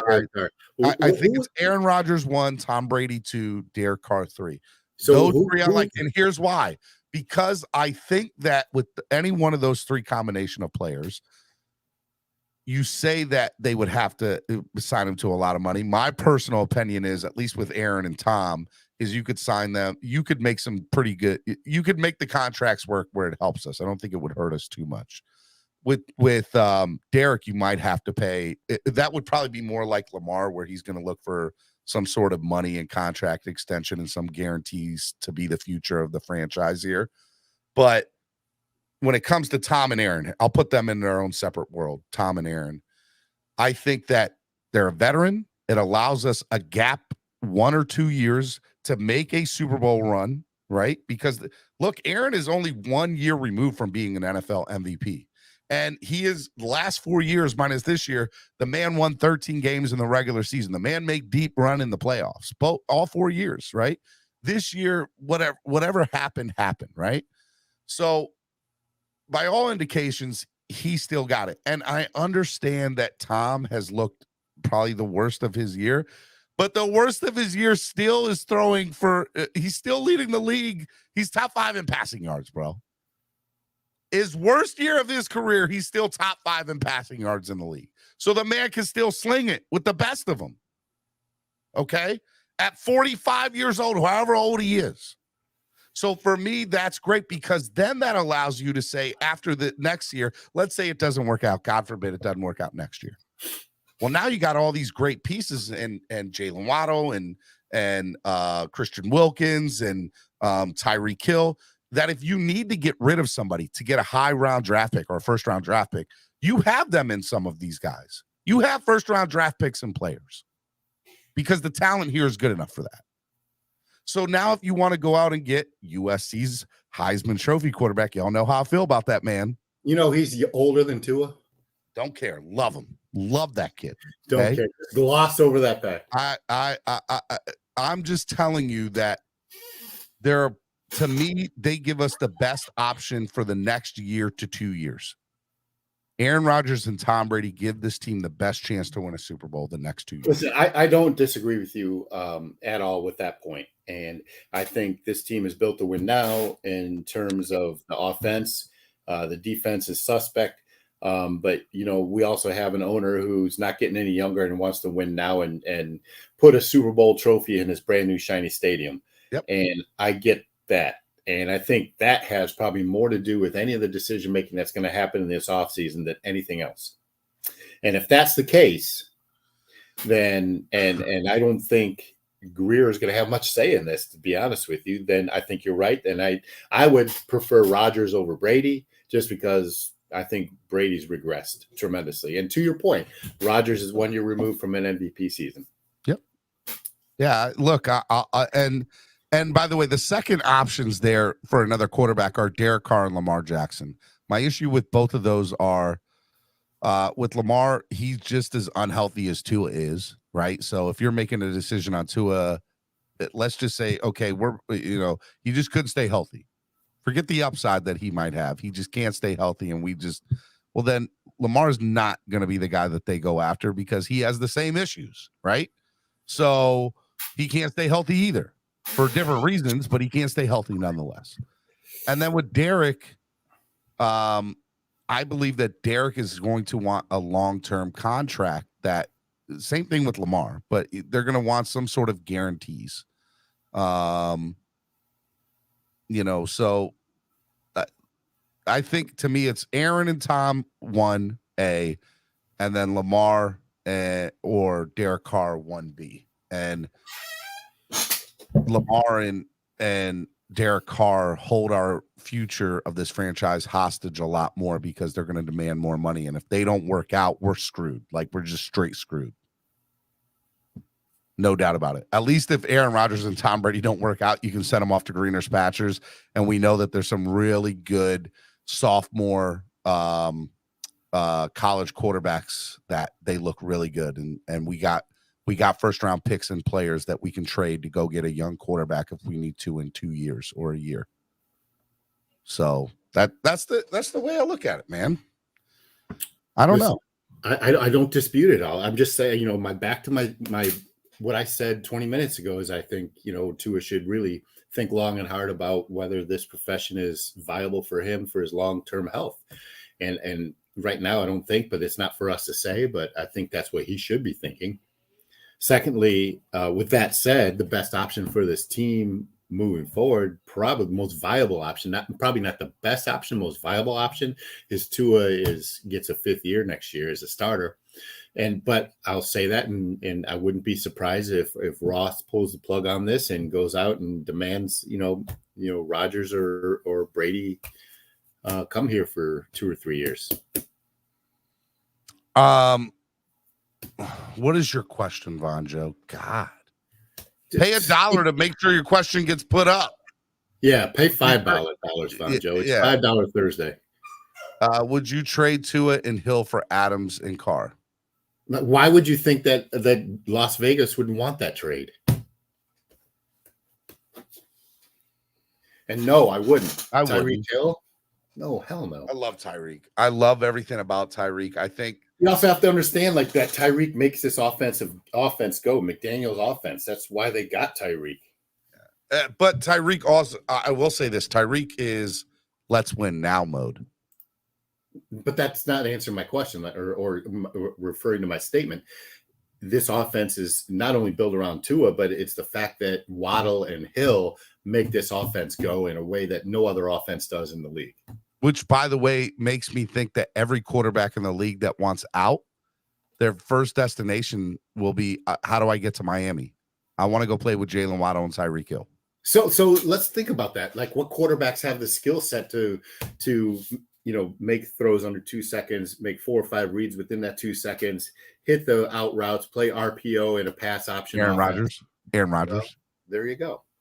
I think Aaron Rodgers gives us our best bet to win next year. You know what? As much as I hate that douchebag, you're probably right.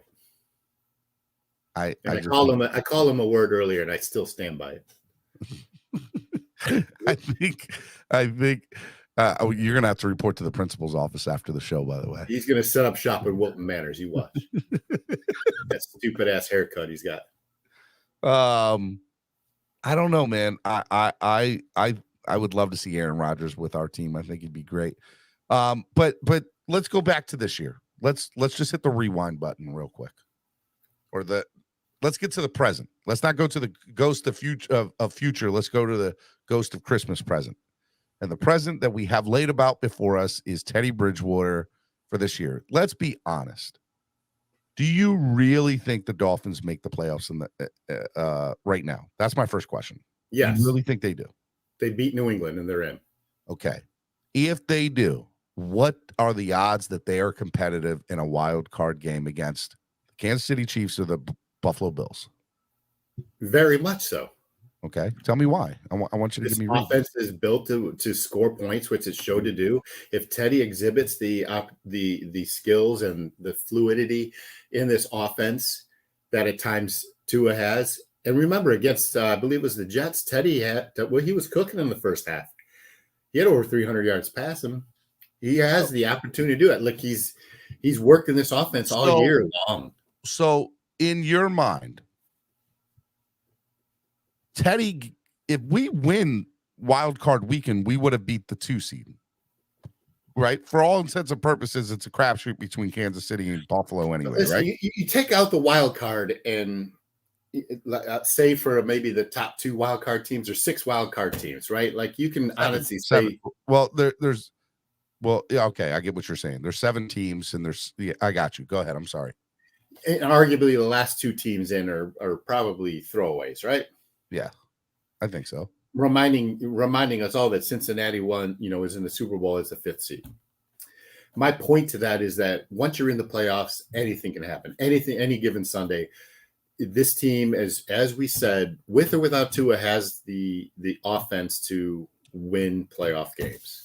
Now, whether the special teams is on that same level and the defense is on that same level, that's the question in my mind. So if they win a wild card game, you got to think that, okay, the Dolphins can make a run because they would have beat the number 2 seed in the AFC. I'm going to start thinking that on Sunday when they beat New England. Huh? I'm going to start thinking that on Sunday when they beat New England. Hey, from your mouth to God's ears. I hope you're right, man. I don't mean to be negative. I'm just telling you how I feel from the standpoint of what they've shown me the last 4 weeks. And for me, it's what have you done for me recently, right? That's the league that we play in or that they play in. And not I don't play. But that's the league that we watch, right? What have you done for me lately? And what the Dolphins have done for me lately is give me nothing but heartache and depression and heartburn and acid reflux. And maybe that's just what I've been eating. Maybe I just need to eat a little bit better. But that's neither here or there, okay? They have not been good.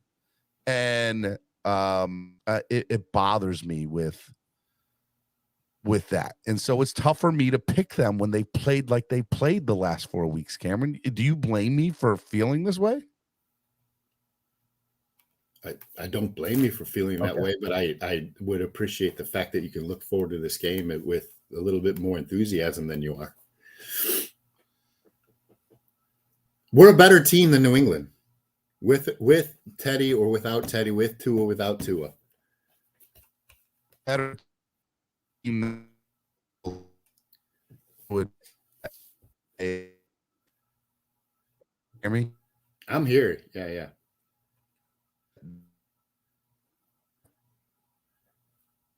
Now they're going to make the correct decisions in the last 2 weeks. They just haven't shown me.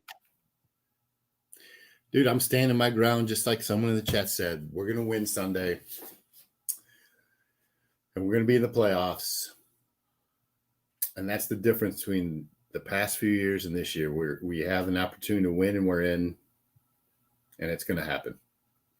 Well, I hope that you're right. I hope that you're correct in your convictions of how you feel about the team. But we're gonna have to see. We are going to have to see. All right. Miami Sports Music's #1 Miami fan morning show, Clock Blockers, right here on the Miami Sports Music Podcast Network. It is Throwback Thursday. It is Cameron 954. It is me, Stephen D.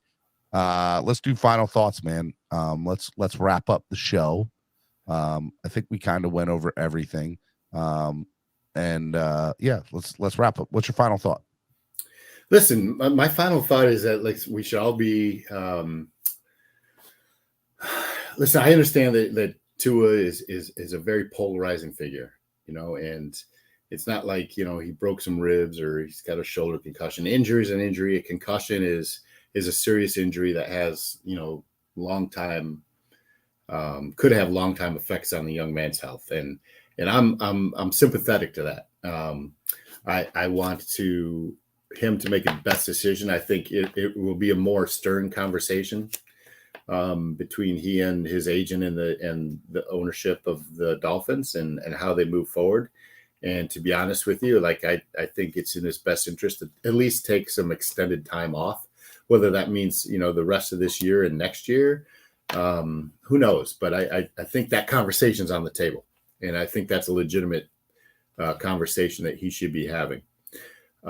Aside from that, I'm just focused on New England. I'm focused on, cheering for my team and rooting them on to victory against New England. I'm planning on going over and meeting Dolph Freaky and Phins at the Southwest for Florida fan club over there. I was talking to Allie last night. She said you were coming over. Yeah, man, Bonita Springs. I'm going to go over there Sunday morning, take some gear for giveaways and raffles and stuff, and cheer with my home girls and home boys, man. And it's going to be fun. They're saying I'm running from the gas. They're saying I'm running from the smoke. I don't want no smoke today. That's why I'm ending the show. Pretty much, man. I'm not running. I do want to shout out the lowly Florida Marlins. Level 2 noob is going to have fun with me on this, but they finally signed a free agent. I don't care who it was, a major league free agent. That's Gene Segura. They signed last night. So Marlins still aren't going to win more than 80 games this year. It's going to be pathetic. But my Orioles are in the same boat, so don't worry about that. It's pretty much all I got, man. Well, listen, it's going to be a great new year. Maybe I'll sneak on the show. What are you doing for New Year's, bro? Got a big bonfire set up over here in Southwest Ranches. Copious amounts of champagne. Got a 120-pound pig we're putting on a cagacina. Home-built cagacina that fits a 120-pound pig. It's going to be epic. They want me to y'all. I'll tell you what. If y'all donate in total, not any one person, if y'all donate $50 right now to the channel, I will I will open up the lines for an extra 30 minutes, and y'all can come up here and talk trash about me. Come on, Cap, one at a time. Put it on. Let's give us the microwave. As a whole, just donate $50 to the channel. So look, that's few people donating $5-10 here and there. Let's get to 50, and I'll leave it on for another. Level 2 noob says, make it higher, Steven. Should I make it higher? Make it 250. Yeah, nobody's gonna pay that. And maybe 10 people pay $25. I gotta see something. I gotta see something, y'all. Donate. Tomorrow's payday. Tomorrow's payday. You ain't getting it out of them today. Everyone's eating macaroni and cheese, you clown. Truth. Nobody wants to hear them Hey, yell for each other. It's Thursday. Saturday was Christmas Eve. You better be eating the last of those leftovers today because they got to hit the trash tomorrow morning.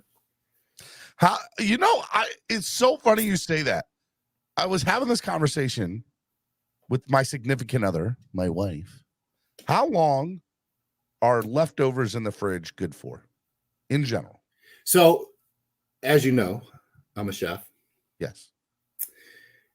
And so it depends on what the item is, how it was cooked, how it was stored, right? So I'm very keen on this because there's proper storage and cooling down and heating up of food, regardless of how long it's been in your fridge. Let's say Saturday night, you had dinner, you have leftovers and you cooked it, you reheated it Monday. You didn't eat all of it and put it back in the fridge, throw that shit out right now. You're only supposed to reheat food once. Once. Interesting. And when you reheat food, Stephen, let's go back. Let's say you've cooked food, you put it on the table, you've eaten it. You have a certain amount of time, and it's generally 2 hours from when that was food temp safe to when it was served and to when you're supposed to store it away. 2 hours. By the way, I didn't say $250, y'all. I said $50. No, you said Level 2 noob said $250. I never said $250. So 2 hours. All right. And there's a danger zone of temperature, right? Like you have to be very cognizant. That's why people get sick and I got the stomach flu. Bitch, you don't have the stomach flu. You food poisoned yourself in a minor way. 110%. Man, I used to, when God rest her soul, used to throw my mom under the bus all the time. She'd have warm potato salad sitting on the oven for like 3 days. Keep eating off that shit. I'm like, no wonder you got diarrhea. It's called food poisoning, my man. So let me accelerate this for you. Fast forward. Say you stored that food and put it in the fridge. You reheated it. You have to reheat it for a certain amount of time to 155 degrees and make sure it's 155 degrees for at least 3 minutes before you can serve it. You know why? Because that kills all the bacteria that's been sitting in your fridge, sitting in that storage container, because it hasn't been in the correct time zone when it's been sitting on your countertop waiting for you to cook it. So I like eating cold pizza. I shouldn't eat cold pizza. Is that what you're saying? Cold pizza is out of the box. Like you could eat cold pizza for days. It don't matter. All right. You're still gonna get diarrhea, but it tastes good.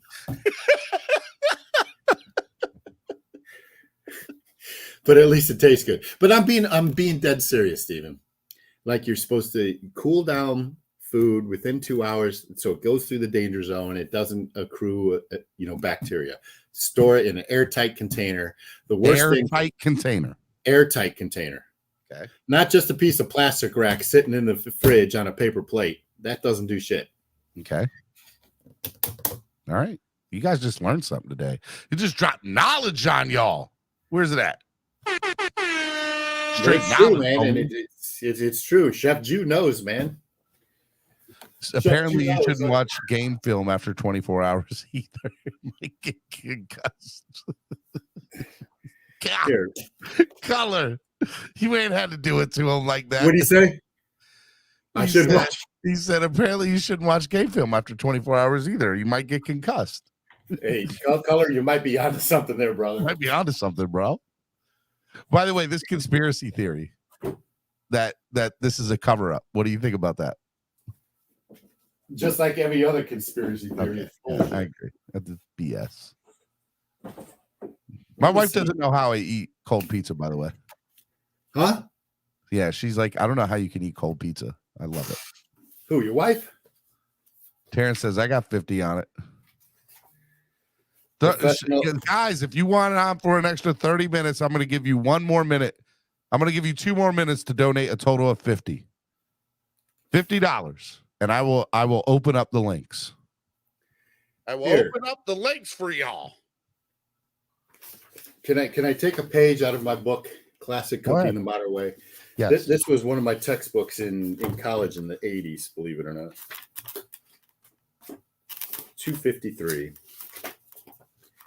Oh, you guys didn't know you were tuning in for cooking knowledge and Welcome with Cooking with Cameron. food sanitation.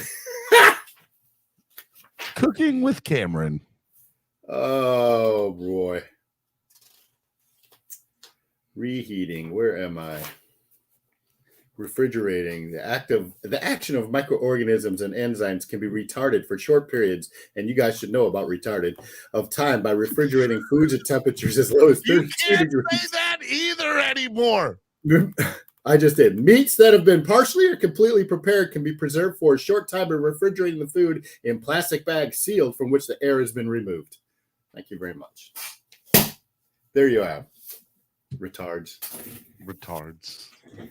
Hey, Chappelle.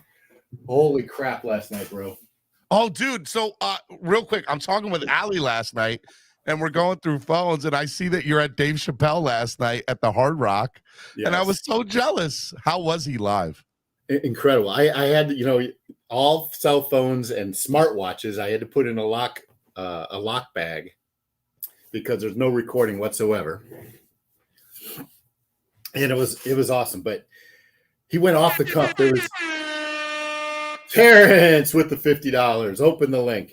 I'll drop it. There was a 15-year-old kid in the second row with his dad.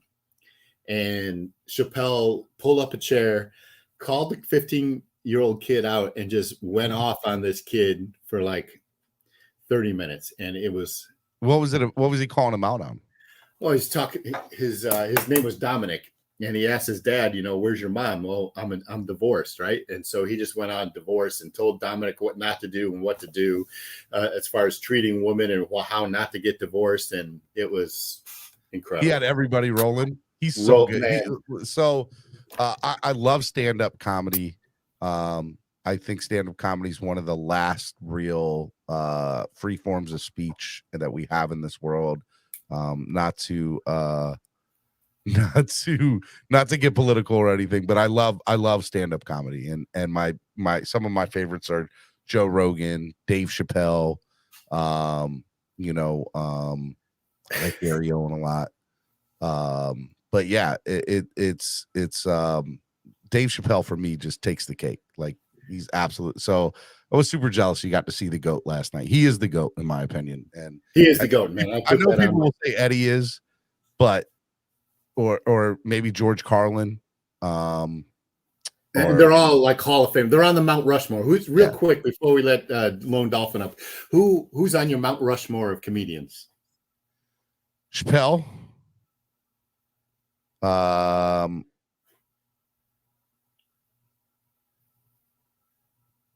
What's his face? Why am I having a brain fart? Or Eddie Murphy. Richard Pryor, and man, that fourth is tough, right? Like you can throw in Bernie Mac, you can throw in Chris Rock, you could throw in Steve Harvey, you could throw in George Carlin. Man, I guess my fourth would be me personally. I would probably go Bernie Mac over there. It's there's I'm good with you on the first three, but I'm the appeal to the old heads out there, and Red Fox was incredible. Sanford and Son. If you guys remember, I'm coming home, Elizabeth. I'm coming.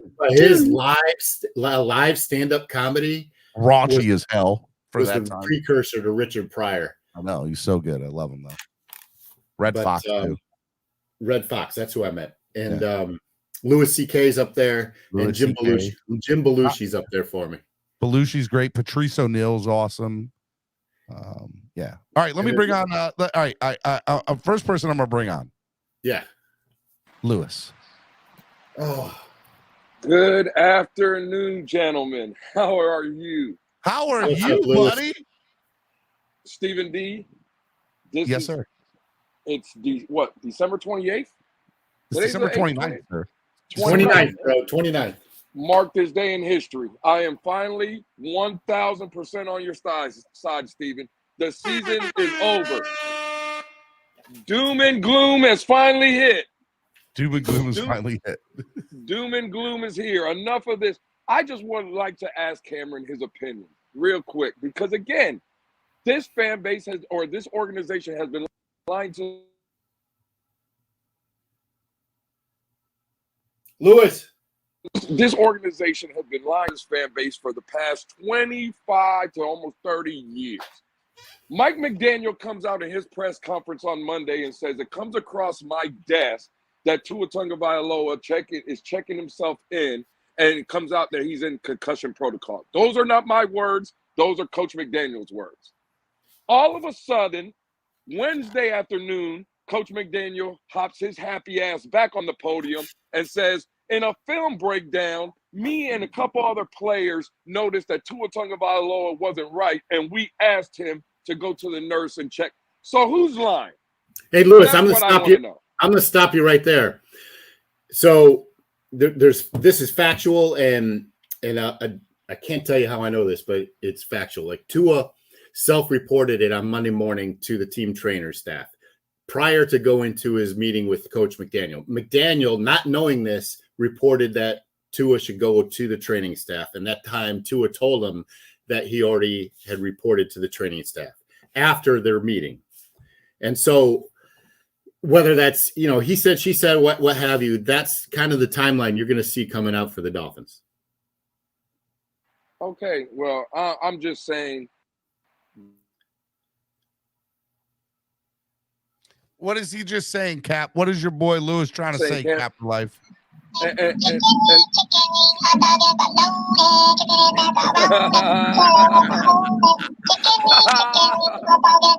my goodness. All right, we got Cap. I'm gonna get flagged. Dude, he's awesome. What up? What up, Manny? Yo. What's up, Manny? So Bill Burr, Jeff Foxworthy. Oh shoot, Bill Burr. Let me take out. I'm adding Bill Burr. You can't take out Red Fox for Bill Burr. No, I never put in Red Fox. To me, it was Bernie So Mac. Red Fox is up there. It's hard. Top four is hard. Top four is hard. I'm taking out Bernie Mac and I'm putting in Bill Burr. 100%. All right, serious question here. Serious question, gentlemen. Yeah, I can't. Now that Steven has seen the light. Good morning, everyone. Good morning, Cameron. Good morning, Steven, Manny, Lewis. Is it safe to say, Steven, now that you've seen the light, is it safe to say that someone is lying? Of course. Yeah. They're always lying, bro. They're always lying. Every coach lies. It's a cover-up. Listen, I don't think we'll ever get the straight answer, right? Like because people's heads will roll if politics, we do. Bro. It's politics. And the organization has to protect their asses. And listen, the NFLPA is all up their asses right now. You guarantee it. And so they got to get on the same story, whether Tua is culpable or not, because this team cannot afford, to lose any more draft picks or anything else. Just the bad publicity surrounding this. Well, but could it be again? Could there also be the narrative that these are the most two important games of the season? You win these two and you get in, right? You win Sunday, you get in. Okay, well, that's where the Jet lost. But I'm just saying, let's say the scenario is Coach McDaniel is in that building and Tyreek Hill is chirping, hey, Tua Tagovailoa is not the guy. Mike Gesicki's chirping Tua Tagovailoa ain't the guy. Xavier Howard is in the building saying Tua Tagovailoa ain't the guy. And Coach McDaniel throws in another, let's say, 700 plays and realizes Tua Tagovailoa is not the guy. It's easier to say that Tua Tagovailoa is in concussion protocol because he's getting benched. Because maybe Coach McDaniel feels that in the most important games of the season, Teddy Bridgewater gives us a better option moving forward. We'll see Sunday, right, Lewis? Well, again, I'm just saying, could that be a possibility? Because we know how this fan base would react if McDaniel said, hey, we're benching Tua because he's just not playing well. But it's an easier landing spot for the fan base and for Tua if Tua's now in concussion protocol. That's all I'm saying.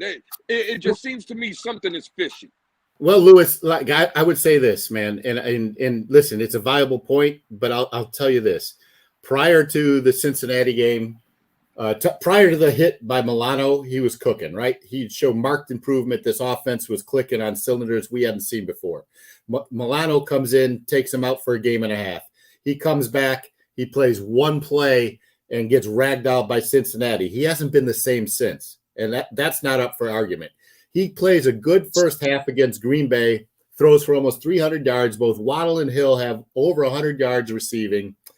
And then he gets hit late in the second quarter, throws an interception immediately after that.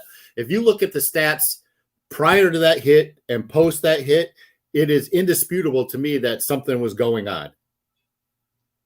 And so for me to say that there's a conspiracy theory, that's much less believable than the fact that this guy has been concussed. He has symptoms of concussion. He hasn't been right since the Milano hit.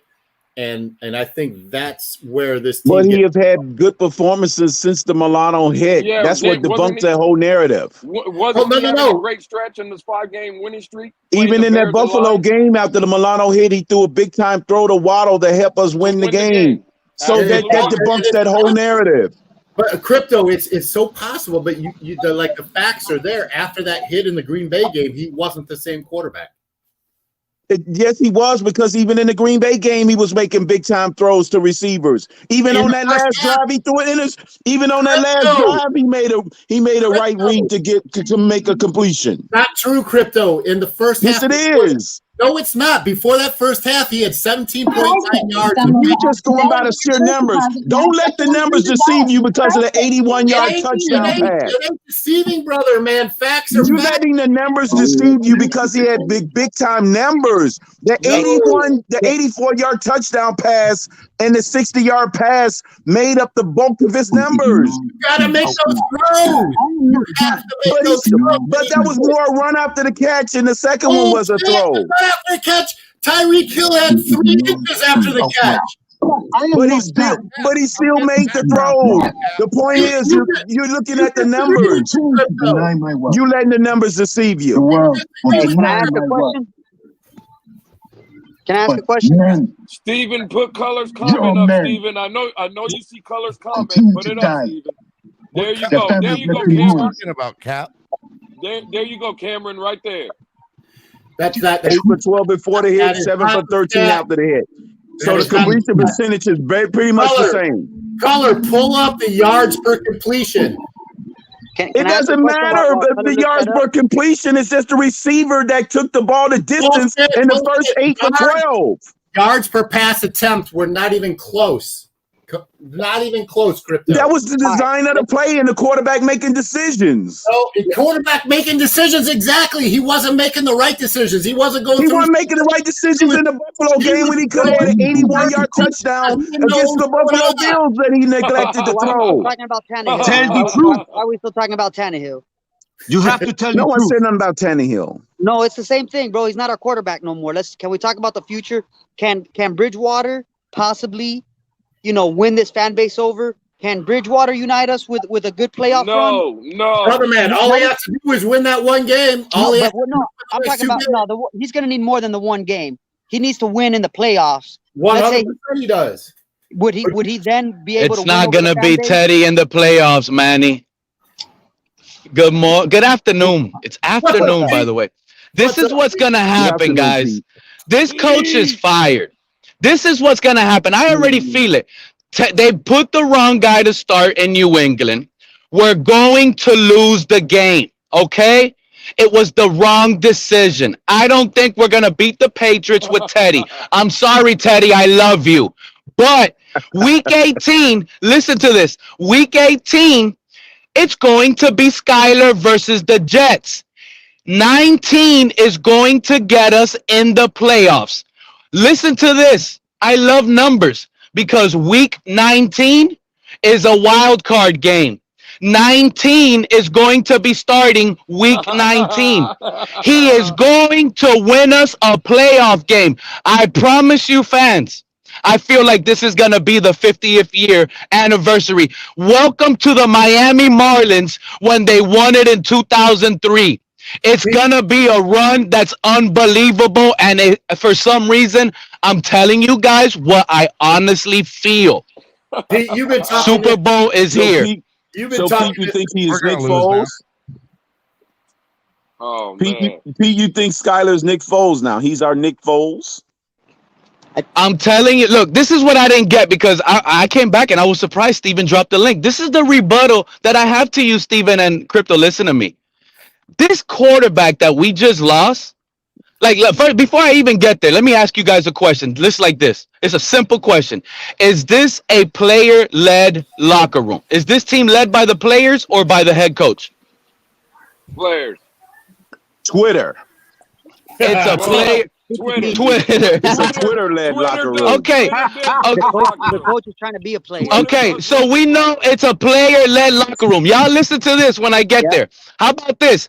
The players are the ones that are mad. It's not working out. They sent Tua out of here.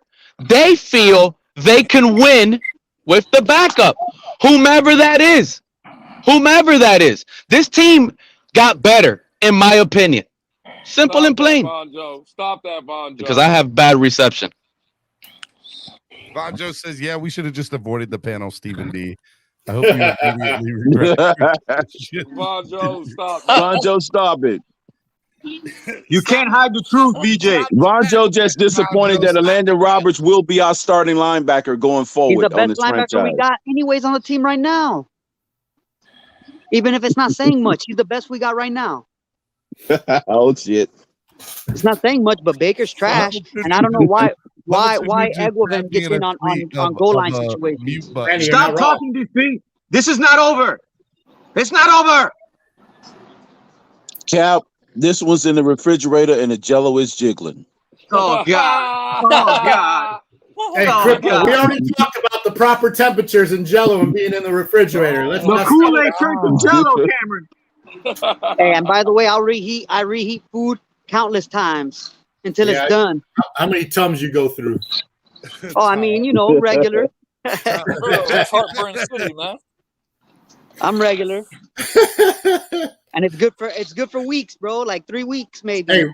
Hey, listen. Masa de puerco, rice and beans, that don't count either, man. You can reheat that shit up a ton of times. Okay. I'm joking. Hell yeah. Big out. Everything, bro. Even fish, bro. People say don't reheat fish. When I went down to Miami fish, you can reheat it a couple weeks ago for in the oven. The watch party at Vesa. Microwave. Allie and Jared picked me up from the airport. And we had a real Cuban breakfast, and I had You don't even know. I don't, but it was rice and beans, and then there were these things that looked like mozzarella sticks, but they weren't mozzarella sticks. They were called was it Cuban? Yes. Croquetas. Oh man, those are good. Absolutely delicious. And then I had What do you say? Potatoes? What do you say? And Croquetas. Croquetas, bro. What is made out of? I don't know. Yeah, it depends what kind. I'm not in Florida, bro. What is made out of? Hold on, let me finish, guys. I had this small coffee.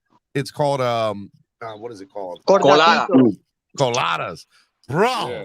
Cordadito. I was like this for the next 4 hours. I'm like, what's going on? Not cortaditos, man. They can't handle cortaditos, bro. That's like liquid crack, bro. It was great. Hey, it was this little whole. Hey, Steven. People drink cortaditos in the morning around 10 a.m. after they've gone through their dime bag of blow at 6 a.m. Whoa. This is true.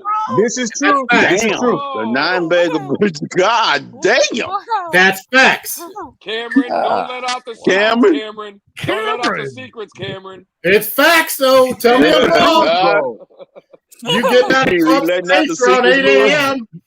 How do you think the drug dealers stay awake? Hold on, I'm not done. I heard you're supposed to wait till at least 9 o'clock.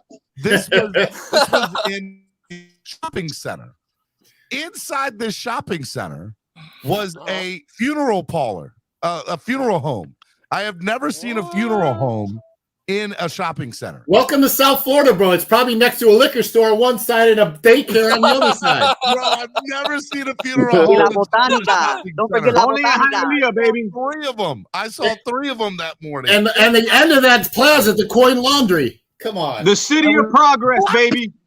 La Botanica. I was like, a funeral home inside of a shopping center? Bro, I've seen We got everything, what? bro. I never seen that. Well, I don't know if I want to. I don't know if I want to go to a funeral in a shopping center. Dude, Why? You go to a funeral at Hard Rock how many times a year? I turn to Allie and I go, Hey, when you're dead, you don't have a choice. I was like, if that's that's true. Dead people don't have choices. If my final viewing place is a shopping center, how does that work? Is there a Black Friday sale? Hey, Steven, as long as you that's how you cure mourning, though. Like if you walk out of there crying and you see a deal on a pair of jeans or something, you're good. Damn. I was a deal on a pair of jeans. Yeah. That's just wrong. I got a question for everybody. Stop by On the the panel. Nike What are you guys outlet on going your way to do home? on January 10th? When the season's up, Mark? over, it's 23 years in a row without winning a playoff game, and you're watching everybody else play in the playoffs. Jeez. Well, that's the proverbial Black Monday or Black Tuesday. That day is upon us. Hey, Pete, I just retweeted something Level 2 Noob said. You need to go look at it. It is pretty freaking hilarious. I just retweeted it. I guess I asked this question yesterday to Lewis. I'm going to ask you guys now. If we get to the playoffs and we get far in the playoffs, do you start Tua? No, you got to go with the hot hand. You got to Nick Foles it. You got to go with the hot hand. You got to go with the hot hand. Agreed. So we're in agree. We agree. We all agree. You got to go with the Nick Foles for another 5 months. Yeah, you can't disturb it. Us to the playoffs, and then has a good playoff game. Why do I think January 10th is the day that Greer is gone, McDaniel's gone, and then? But here's what'll happen. Who said most likely McDaniel. We'll get to the AFC Boyer will be gone. We'll get to the AFC Championship game. We'll be down at halftime. Tua will come in. He'll win the game in the AFC Championship game. And here comes the cat. Yeah, just like Bobby Boucher. Here comes the cat. So, like he did, you trying to? This is not Alabama, Steven. No, what I was trying to recreate was 1972. Hello, Earl Morrall was our quarterback, undefeated season. And then at halftime of the AFC Championship game, Bob Greasy comes back and ends up getting in. And just not even getting in the playoffs, Steven. You're going to lose in New England and you get whopped by the Jets. We need the annexation of Puerto Rico playbook. I can say that, Mark. You cannot. You are a Jills fan. Stop it.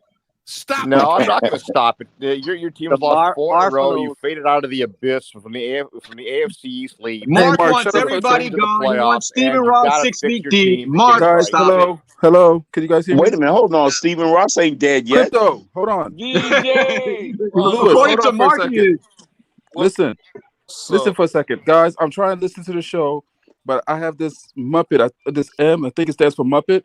So, Stephen, for all the Dolphin fans in the chat that's trying to listen to the show, I would like to start a vote to vote Mark off. Okay. I wish you paid me. I wish you buy me $10. And I wish that you was worth it. Damn. But go ahead. Cap for life, yes or no? Get him out of here, bro. Lewis, yes or no? I'm with my brother VJ. Get him up out of here. Cameron, yes or no? Hit the bricks.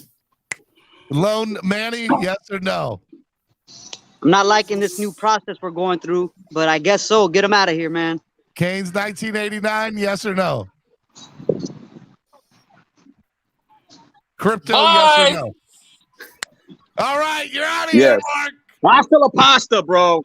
So, appreciate you guys. Yeah, he's out. Yes. Get him out of there.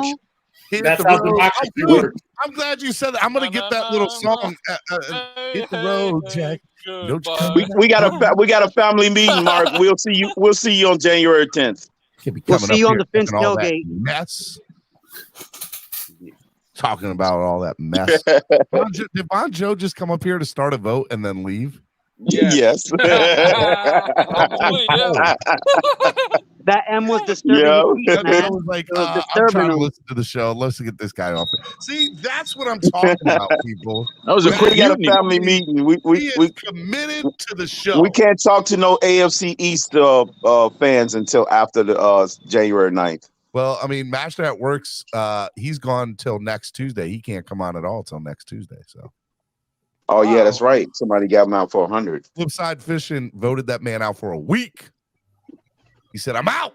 Whoa. Well, we We need another 100 so we can keep him out at least until the middle of January. He says, I'm gonna tell you something, man.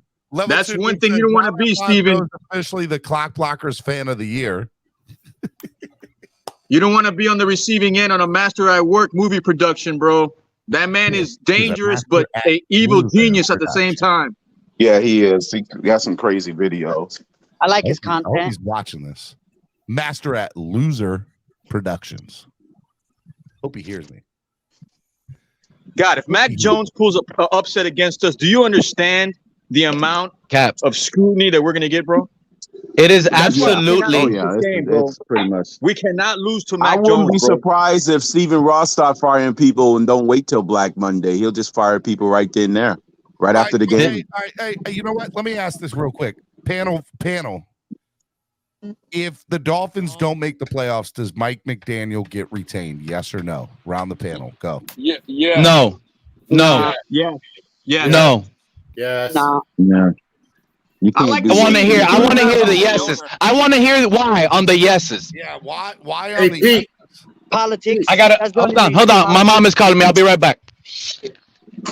Politics. I mean, you gotta be realistic, man. And I think Cameron will agree with this also, man. Like the odds of us getting rid of the front office, the general manager, and the coach, it's not going to happen, guys. I'm not in favor of having a head coach. We just conveniently forget about the advanced age of our owner and his impatience. I think a head coach needs to be able to run offense and defense, we don't need offensive coordinators to be head coaches or defensive coordinators to be head coaches. We need a head coach who knows the game in and out, not to rely and to fall back onto. Thank you, Manny. That's why Sean Payton will be the next head coach if we don't make the playoffs. Would you be in favor of Scott Pioli, Cameron? No. Listen, McDaniel, this is his first year, man. He's showing that he's a good coach. He's a good head coach. He's a good offensive coordinator, bro. So you're okay with Greer and McDaniel? He's not a good coach. You're saying you showed as a good man. He's right. He only showed that he's a coordinator. He's not a coach. So he didn't change the culture of this team. He didn't have buy-in from the culture. Been changed. The culture went in reverse. We get more penalties than we did under the previous guy. Who are we gonna get? So what culture has changed? We need what's the for the worse plan for because McDaniel? we're undisciplined. There's no contingency plan for McDaniel. There's nobody out there. No way under the last regime we would have had a guy laying on his kitchen floor making Instagram videos. Who are we going to get? There ain't no way that you're going to pull the plug on a first-year coach after paying him what he's saying. He's getting guaranteed money. For it doesn't matter. He has the same record or worse than his predecessor. And just ask the Denver Broncos, how did that work out with that first-year head coach when they expected great things? They win Sunday. They go to the playoffs. It's a moot point. He's going to be here next year. We're talking about if they lose out and they be upside down and under 500. That's an abject failure. If he wins without Tua, he's getting a free pass. The question was if we don't make the playoffs. I mean, if we don't make the playoffs, we already know the situation at hand. It doesn't make sense to clean shop because Ross isn't going anywhere. He's not going to get rid of Greer either. There's nobody out there. Unless you get the Greer from Tennessee, you don't think there was nobody out there when Flo was freaking a general manager and a coach that's out there. We got an inexperienced coach now. So what's the difference? What coaches are out there? What general managers are out there? Name them. They will become available once the minute we can this guy. McDaniel ain't going anywhere. He ain't going anywhere. No, that's the reality. But the question was if we want. The reality is he's not going anywhere. But if we want him gone, kind of, bro. That's not definite because the Broncos just fired that first-year head coach when they expected things. I'm curious, Cameron. Crypto. Cameron, why would Nick Hicks say that Tua isn't going anywhere for a while? Because Nick Hicks is a clown. They're saying, bro. It's not because he's a first-year head coach. First-year head coaches get fired in this league. I'm telling you, he's not going nowhere. Again, we can all sit here and sugarcoat and blame the coach all we want. In situations like third downs, maybe the clock management, McDaniel has to get better. But the fact of the matter is that the offense hasn't been the problem. It's Tua that limits this offense. What I've seen from Coach McDaniel this year gives me hope that I believe in the coach. I really do. This offensive scheme, it shows that it works. The offense hasn't been the problem. It's the quarterback that's been trying to execute this offense is the But problem. Lewis, that's true. I get you. The Miami media is going to be drummed up, led by the Big O, running this head coach out and using him as a scapegoat. I guarantee you that. But not after He ain't this going year, anywhere. Crypto. Just like he did with the last head coach. And that's already been proven. Not after The this Big year, O Crypto. and all his minions are going to be drummed up, trying to get McDaniel out and try to use him as a scapegoat. Because not making the playoffs is unacceptable with all this talent being born on third base. Crypto, if you saw the link I sent you yesterday, Big O is saying the complete opposite. He's saying that Tua's the one lying right now and trying to get McDaniel in trouble. But yeah, Tua lying and actually expectations from the owner when he told you he's here to win Super Bowls and he ain't even going to the playoffs and you worse than your predecessor. That's unacceptable from a guy that's got 1 foot in the grave. Crypto, and I agree with you, Crypto, but the problem is Stephen Ross has to understand that it's Tua that's limited. This is a Super Bowl roster. We've been trying to tell everybody for years already. It's But Tua. then that's what I agree with you. It's not the coach. It wasn't Brian Flores, and it's not Coach McDaniel. It's been Tua. I agree with that, but that doesn't mean that the owner is not going to use the coach as a scapegoat when he would say the coach is going to pick the quarterback. He's tied to the hip with the man. He pulled out 700 videos telling you that he could fix him. And then if the quarterback's going to get him fired too because he said he can fix him. Crypto, and I get it, but when Stephen Ross said the coach can pick the quarterback, we all knew that was a lie. Because when McDaniel hadn't even landed and he was already telling Tua, you're my starter, you're my guy, and he hadn't even seen him play yet. So we knew that's a lie. Trust me when I tell you. The ones that are going to be gone is Josh Boyer as a scapegoat. Christopher Greer might be gone, and so is Tua. That's it. McDaniel will be here. Whether we like it or not, McDaniel is going to be here. So I don't see how McDaniel survives. Hold on, Crypto. So by your logic, Lewis, the Dolphins again would have fired a GM or a head coach and retained another GM or head coach, right? So when a GM gets fired, the coach is retained for some reason. When the coach gets fired, the GM is retained. The Dolphins have not had a clean break of GM and head coach, period. They've not had a clean break. Well, then Chris Greer stays in, Steven. And then that's the definition of insanity. Then Tua is the only one that's out of here. Then Tua and Boyer are the only ones out of here. I'm telling you, McDaniel will be here. If Tua's out of here, Tua's not out of here because the pride of the GM. He's already used to closing doors when the opportunity rises up to get a better quarterback and upgrade the position. So he's going to keep you in purgatory. If Skyler saves his ass, Chris Greer ain't going nowhere. Hold on 1 second. Go ahead, Cameron. What were you saying to Lewis? No, I was going to ask Lewis, like, what has Chris Greer done in your eyes to get fired at the end of this season? I wouldn't fire. I'm just going on Crypto's basis of Stephen Ross having a quick trigger. I don't think Chris Greer is going to be gone. I was just saying that. I strongly believe there's 2 people that's going to be out of here, and I don't even agree with the Josh Boyer firing. But Boyer and Tua, whether Tua retires, whether we release him, or whether he just doesn't play football anymore, those are the 2 guys that's out of here for sure, 100% in Miami. It's Tua and Josh Boyer. TD just said Tua has always been the only one that needs to go. Exactly. And I agree. That's true. I agree with that, TD. But guess what?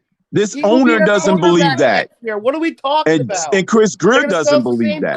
What do you mean the owner doesn't believe that, Crypto? He went and met with Deshaun Watson personally. That was like the day Chris Greer to me lost his job. Exactly. To me, Chris Greer lost his job that day. And guess what? And like I said, he said the head coach, he pulled out the 700 freaking plays. He tied himself to the hip with this quarterback.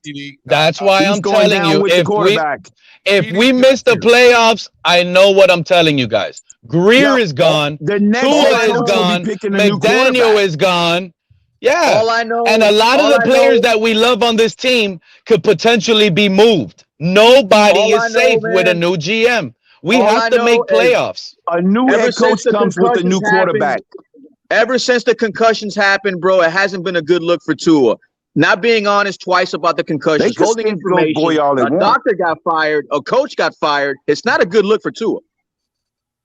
I mean, so Cap for Life, I think you're just like Russell Wilson got his coach fired. Tua is going to get this. Go ahead. Let me ask you guys a real question, please. hold on, Pete. Hold on. Come on, Steven.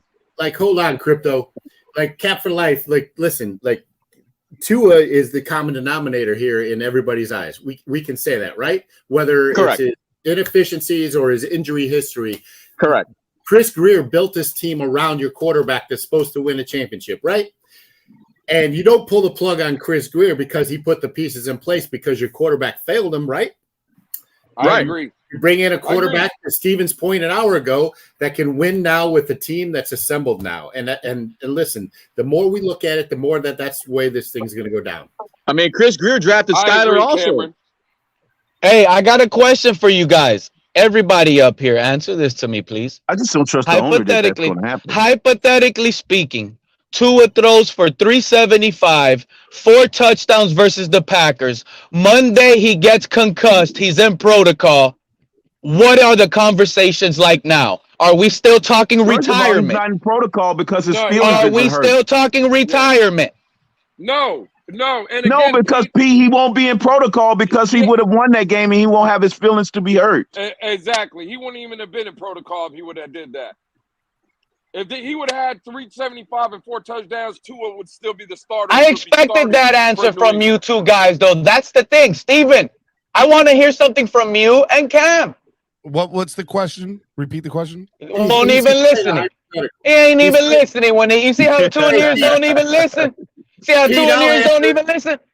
Pete, I'll answer to you that, and it's you can't play hypotheticals with a concussion or not. Like if he wasn't concussed, he. You can't play hypothetical.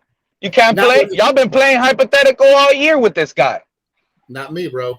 Well, Cameron, let me ask you a question. So, Steven, the question again is, if Tua throws for 350, 4 touchdowns, and he beats the Packers, and Crypto, go ahead.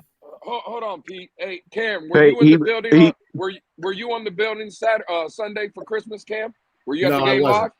I was not. Oh, okay. Because I asked 2 people that were in the stadium, Miss Pamela and Miss Phins last night, that were in the stadium. And I specifically asked them, did they look and see Tua like any woozy? Did you see anything like noticeable running on and off the field, the way he was interacting with players on the sideline? And both of them answered, Cameron, they said no. That he looked the same old same. So when I hear this, oh, well, he was woozy and he wasn't acting. Bro, people in the building, and Miss Phins loves Tua. Miss Pamela will make every excuse in the world, and I love Miss Pamela, but she wears her Homer hat. And for her to come out and say there was no difference in Tua, running up and down the field, the way he interacted, and again, me and Crypto were talking, and Crypto made a good point. Even when we were down 26-20 with 2.5 minutes left, Tua looked like he was ready to go into the game. Laser focused, like, oh, this is my opportunity. I'm going to come in here. I'm going to get a late scoring drive. I'm going to win us the game. Bro, stop these excuses. That concussion shit is an excuse. Hey, Lewis. He played bad. That's it. So what happened, Steven? 350, 4 touchdown passes. The only requirement for a quarterback to play bad is a concussion. Are we talking retirement? Are we crying for him to come back and save us? What is the topic in that situation, Steven? Because all you 2 ears are rats off a ship now. Why am I a rat off the ship? Because you guys are because if it would have been 400 yards and 4 touchdowns, the sentiments from 2 ears would not be he needs to care about his health. He needs to retire. He should really worry about his new child. Those won't be the topics. All right. I've heard enough out of you. Here's the reality of the situation, Pete. He has not played well, with the exception of Buffalo. He has not. It's excuses by both sides. That's all I'm gonna say. I'm out of here. Stop it. He has not played well, and now he walked away. He'll be back. Now you walked away. No, he's coming back. He's got a call. He'll be back. Now he has not played well in over a month. We tried telling you that, Steven. We tried telling you that. And we tried telling you that. When the game has been on the line, he has not showed up. So for me, we tried telling you that. For me, I take that into account along with his 2nd concussion on record. I'm saying 3rd. I don't care what anybody says. They're 3. Come on, they're 3. Let's be real. I'm gonna say, but for the sake of the argument, his 2nd concussion on record, I said what I need to see from Tua is you need to overcome adversity and you need to stay healthy. And I thought that Tua was working his way up to that. I thought that he has shown me things this year that I was very, very happy and excited about. As TD says, I tried to tell Steven this for 3 years now. Hey, Steven, could it be because he got a concussion from all the voices that's going on in his head from yelling and screaming at him? No, let me finish. He was concussed by audible sounds. That's what happened. He was being chewed out in the locker room, and that gave. It's probably possible. You and me combined can probably do that. Good talk, Russ. What I want to say is I think we've given Tua everything in the world to be successful. We've given him every chance in the world to be successful, and he has not done that yet. And what I don't want is Tannehill 2.0. What I do know is that this team is equipped to win now, and you put the right quarterback back there, along with a few changes in the secondary and with the defense, which I do believe that Boyer's not coming back next year. Then I think that I want to see where this team goes. But I did say that if they don't win a playoff game, that everything is on the table. Everything's on the table. Isn't that right, TD? Everything. They're cleaning house if we don't go to the playoffs. Salute to TD, Salute, man. TD. What's up, TD? Hey, I don't have much time, fellas, but I just wanted to chime in on one PCR conversation that y'all were having. You say PCR? I'm not saying that I agree with this, but y'all need to consider the fact that if Tua goes, McDaniel goes with him. It has to. That's what I was saying.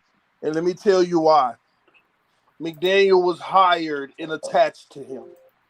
They were very specific when they said the next coach will decide what happens at the QB position. Yep. And McDaniel co-signed Tua Tagovailoa. McDaniel is tied to him, ladies and gentlemen. That's why McDaniel was hired, because he was one of the few people that said, I believe I can win with Tua Tagovailoa. And winning definition is not being above 500. The winning definition had to be better than your predecessor, because the goal is to win, and your predecessor won. But that ain't the acceptable level of win, obviously, because it got you fired. All right, TD, TD, let me ask you something real quick, man. So that's all I've been trying to say. TD tied to the hip. I said that same thing. I echoed that same scenario a couple of times on this show this year. That if Tua goes, that McDaniel was chosen specifically for Tua. Okay, and if Tua goes, that I've said that on the show before. Now, my follow-up question to that, sir, is if that is the case, what happens to Greer and what deserves to happen to Greer? I keep telling y'all, Greer is the safest man in the building, and y'all just keep on ignoring me. Greer has done everything Greer has done everything you want him to do as a fan and as an organization. He brought in the talent. He brought in Tyreek, Armstead, Connor Williams, everything you wanted. Extra pass rush, Chubb. He is broke bank and said, I'm going to do everything y'all out here crying for me to do. He's the safest person in the building. Yep, and even if they have to fire him for optics, they're just going to move him upwards. He's not going to leave the organization. What do you think he deserves? Select Mike McDaniel by himself. Do you think he deserves to be there, though? I know what you think is going to happen. What is your opinion of what should happen? Well, here's the tough part for all Dolphin fans. We all out here, including myself, speculating on who's the real issue. Here's what we need to come to the realization of. Let's say Tua, whether you believe it or not, but let's just say Tua is the real issue. Everybody's getting chopped falsely. Everybody's losing. We got a doctor in concussions that lost his job. Flores lost his job. 90% of the staff lost their job.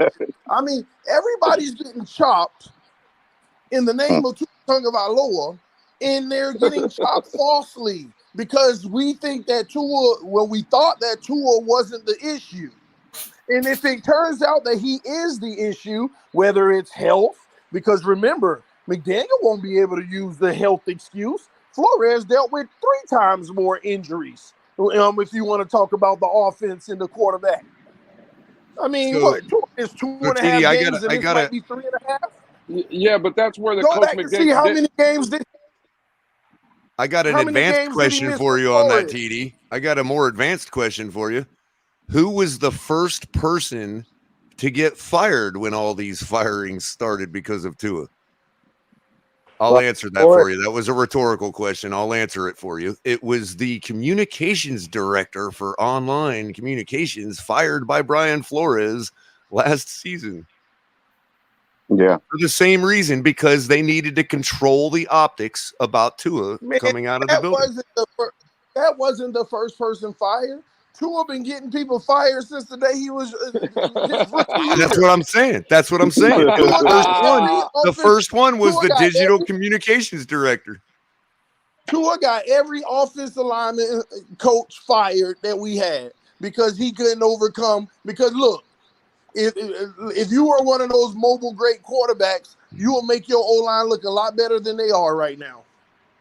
And were. Stephen D, for a long time. I came up to actually, because of the subject you were just talking about McDaniel and Tua and tied to the hip and all that.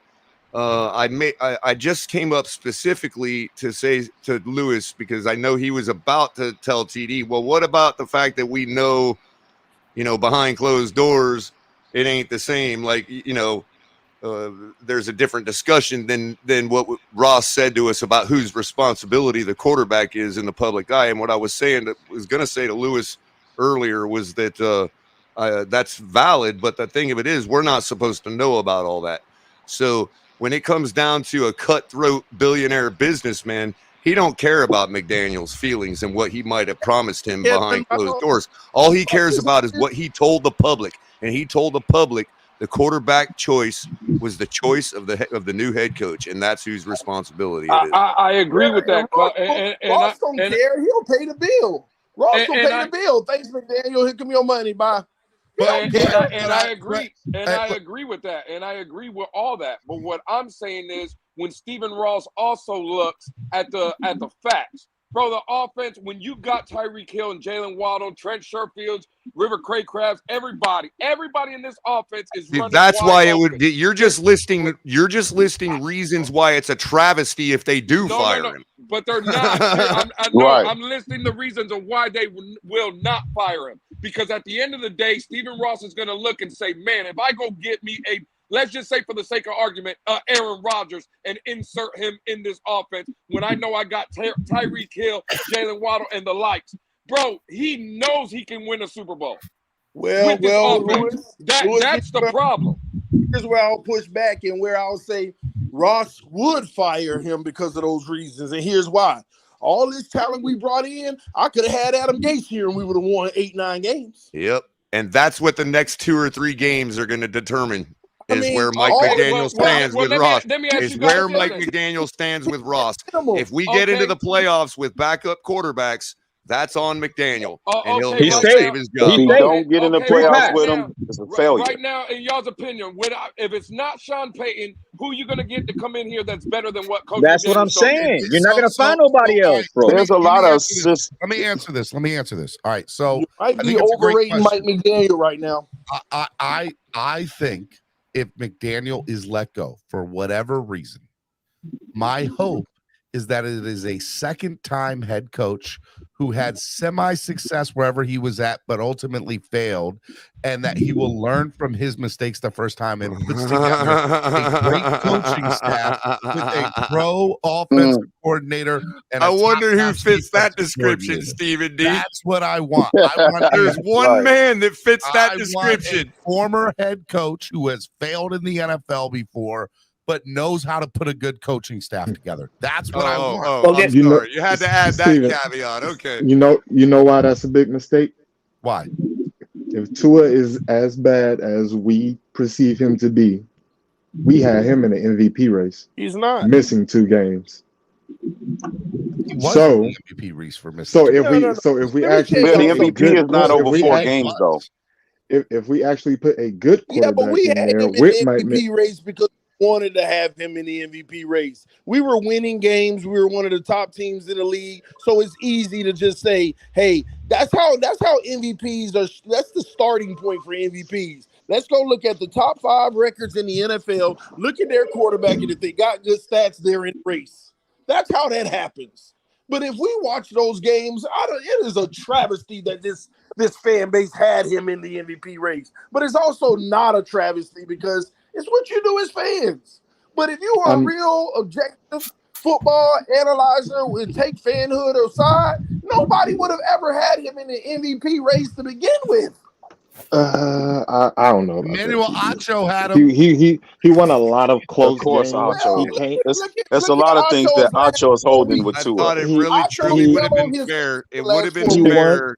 It would have been fair to have him in the comeback player of the year conversation. That would have been fair, in my opinion.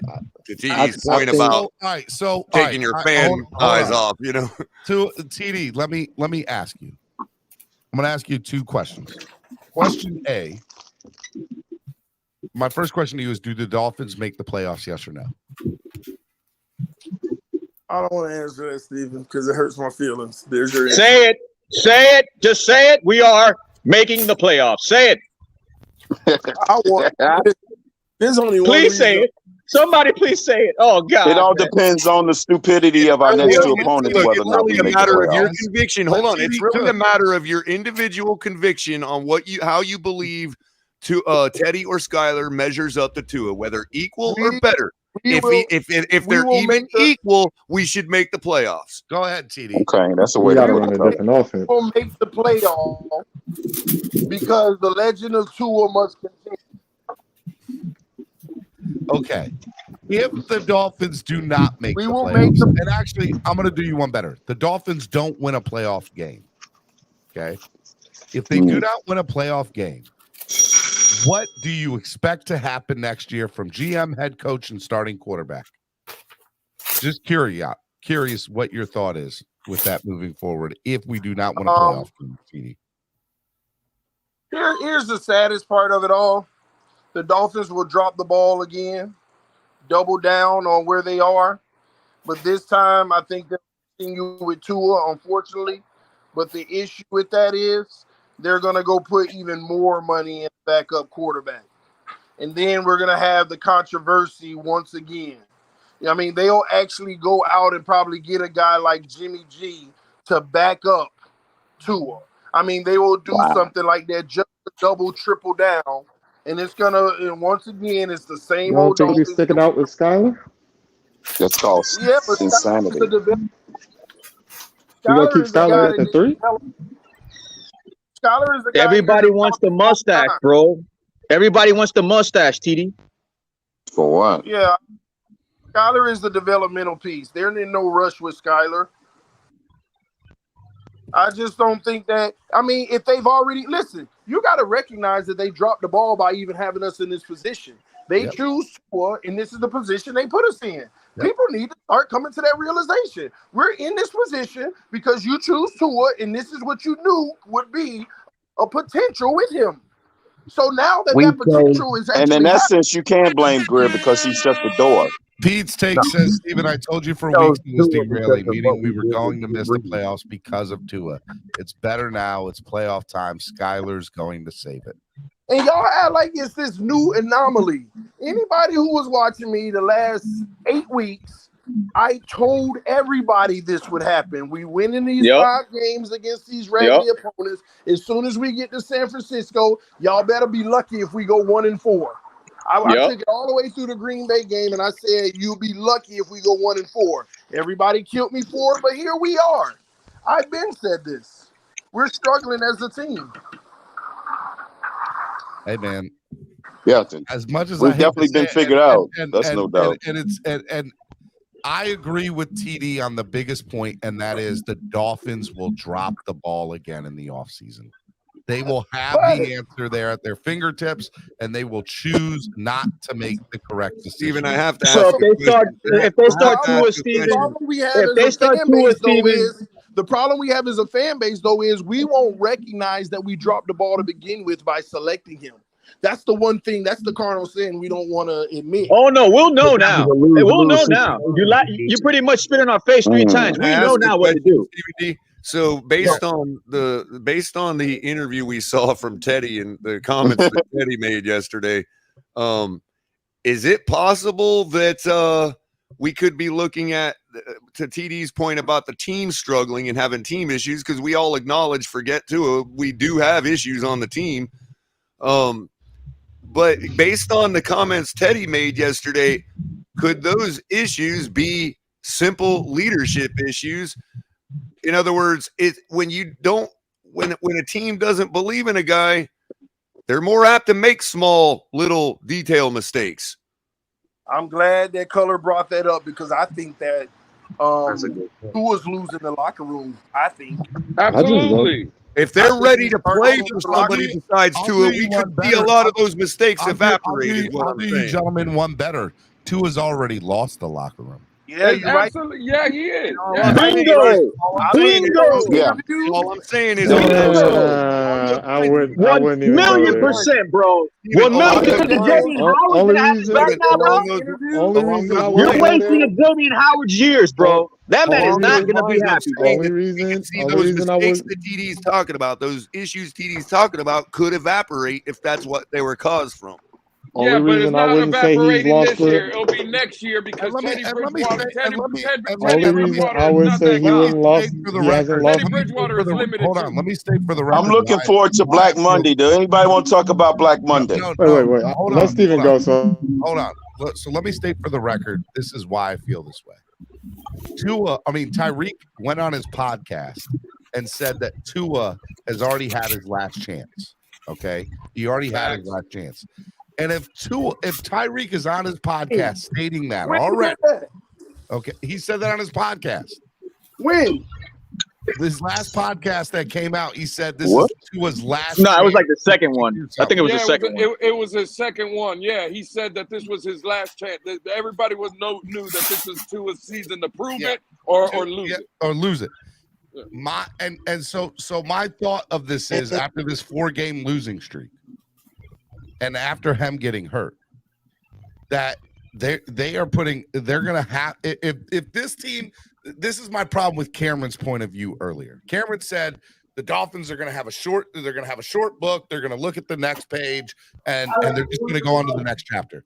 There's nothing that has shown me in the last 4 weeks but to Cameron's point, if they do that, then they will put their entire weight behind Teddy Bridgewater and say, okay, we're going to add one more thing, Stephen D, to my point. Hey, real quick, I got a question for Cameron. Let me add something really quick.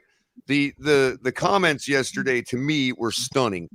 My mouth dropped to the floor when I saw him last night, when I saw what Teddy said. Okay, because number one, he's been praised by Mike McDaniel as being a consummate professional in the building and even helping to improve Tua. Okay, for not only him to say something like that, it was not as coded language as people think. Okay? What did he say, Cullen? What did he say? And for the organization to basically, based on how Teddy's been and how he's kept his mouth shut and how everybody else on the team has kept their mouth shut, for him to say that, I'm starting to think Tua has lost the organization, and I think there were a lot of meetings, many different meetings between lawyers come Tuesday morning, and we don't know that this is bigger than anybody realizes. I honestly believe that this organization, the Miami Dolphins LLC, cannot risk the liability of even messing with Tua anymore. And those that didn't hear what Teddy said was, Color's right. If you watch that Teddy Bridgewater interview, everybody brushing it off. You even got people going as far as. What did he say? What did he say? The reporter asked him something about Tua. And you even got people talk about Teddy. Teddy might have been inebriated or under the influence or whatever. His eyes were kind of red, but yeah, but I get that he's fresh off of the practice field. Sure, and it's sunny out there, right? Here's the thing. Let's catch Cap up real quick. So what did he say? The reporter asked him some comments about Tua. He says murmured some few comments, and then said, "I've been in contact with my friends Stevie and Ray, you know, Stevie Wonder and Ray Charles, and even they can see what's going on here. Damn. No. Let me you. I want to sell the context even more. They said, "Have you had any discussions with Tua about everything?" Teddy bluntly said, "No." Like we're like not even an attitude, but like, man, mix me with that. No, I ain't talking to him. Like I ain't talking to him. Basically, then he went on to say, for the guys who's working hard in this locker room, for the guys who's actually still giving it their all, you know, putting the effort in, you know, we out here, we still believe we can win. And the last thing he said, you know, I actually, you know, spoke to Stevie and Ray, Stevie and Ray. Yeah. Stevie Wonder and Ray Charles, and then they could see what's going on right now. And can I please speak? Let me just one last thing. Wow, bro. All the other players said, "Man, I was shocked when I heard he had a concussion." Almost like, "Are you kidding me?" And those players, and then think about the interviews where they said, "Man, we're a better team than this, and it's frustrating with the result to be the way it is." And how you think they feel after Tua literally blew the game, even if he was concussed? You're blowing our opportunity to make extra money in the playoffs and everything. These big players want to make the playoffs because there's more money for them and all. And keep it exactly. They get bonuses. And keep in mind, real quick, Lewis, keep in mind, there's been no backlash in the media or by the organization about what Teddy said yesterday. Go ahead, Lewis. Exactly. And that's my whole point. And I've been saying it since he said he was in concussion protocol. It's a lie. That's what Teddy Bridgewater meant by saying, "Can you?" Even Stevie and Ray can see what's going on here. Tua was benched. Tua was benched. It's not a concussion. It's to soften the blow for the Tuaneers. Teddy could have added the "grow the F up" people comment, and he'd have been justified. Exactly. Wow. Tua has been benched. It has nothing to do with a concussion. That's what when Teddy said, "Oh, the players," and bro, they all know Tua is basically folded. He folded. Hey, Lewis, let me ask you a question. Hey, Lewis, let me ask you a question. Is Mike Gesicki over or under 100 yards against the Patriots this Sunday? Wow. Best game with Teddy Bridgewater, Cameron. His best game was with Teddy Bridgewater. Yup, he's going to get it. Over. Nah, it's a sucker bet, Cam. Still take the under because he'll have close, but not over. Under. Way under. Touchdown, 88 yards. How's that? Can I say something about Tua losing the locker room real quick? Yeah, man. He can lose the locker room all he wants, but he's not the only terrible player on the team. Like we've had X been getting killed all season, so he should have lost the locker room. Yeah, but see, at this point, Rashad, he's done enough.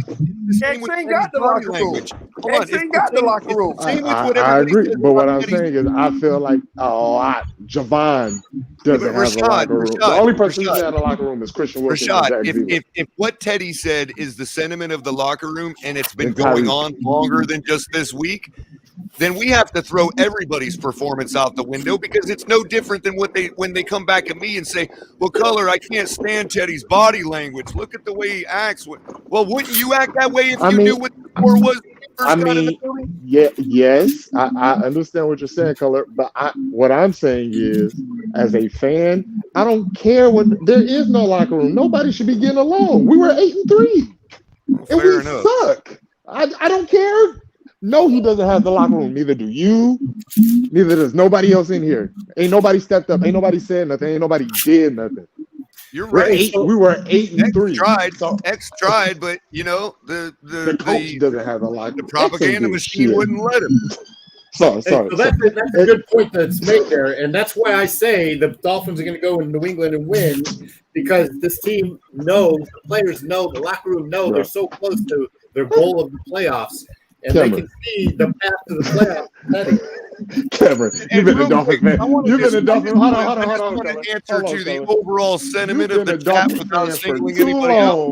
Why are we wild? Teddy's the one that made the comments, not us. Wait. Okay, Cameron, you've been a fan for too long to think that just because the quarterback switched, that they're going to flip a switch for Teddy Bridgewater and come out and put it all on the line. Hey, I still say we're a better like, team come than on New now. England, Hey, Rashad. Exactly. That is the new Matt Moore. Is that what we're doing? Rashad, You're gonna shock the world, Rashad. Rashad, it's not that the All players right. are going to come out All and play right. harder. The reason Cam is wrong and we're not going to be beating New England is because also Teddy is also limited in this offense. Teddy is not that kind of guy neither. And that's how they gonna come out and play. They're gonna be like, Teddy ain't gonna be no better. I'm about to They go might get my rally check. around Teddy. They might rally around Teddy because he's probably more likable than Tua is, and he's more sociable. But bro, Teddy's also limited. Teddy's not that guy. Let's be I'll use realist, Mike dog. Thank McDaniel's you, words. Lewis. I'll Lewis use is Mike 100% McDaniel's right. words, Lewis, a consummate professional.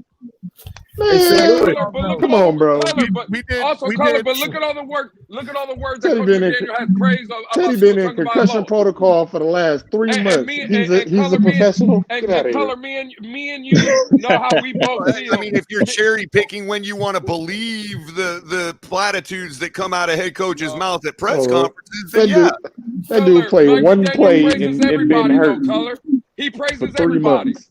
He's talking about how he carries himself in the building, knowing that he's better than that guy at QB1, but still taking a back seat. That's fine. How much better?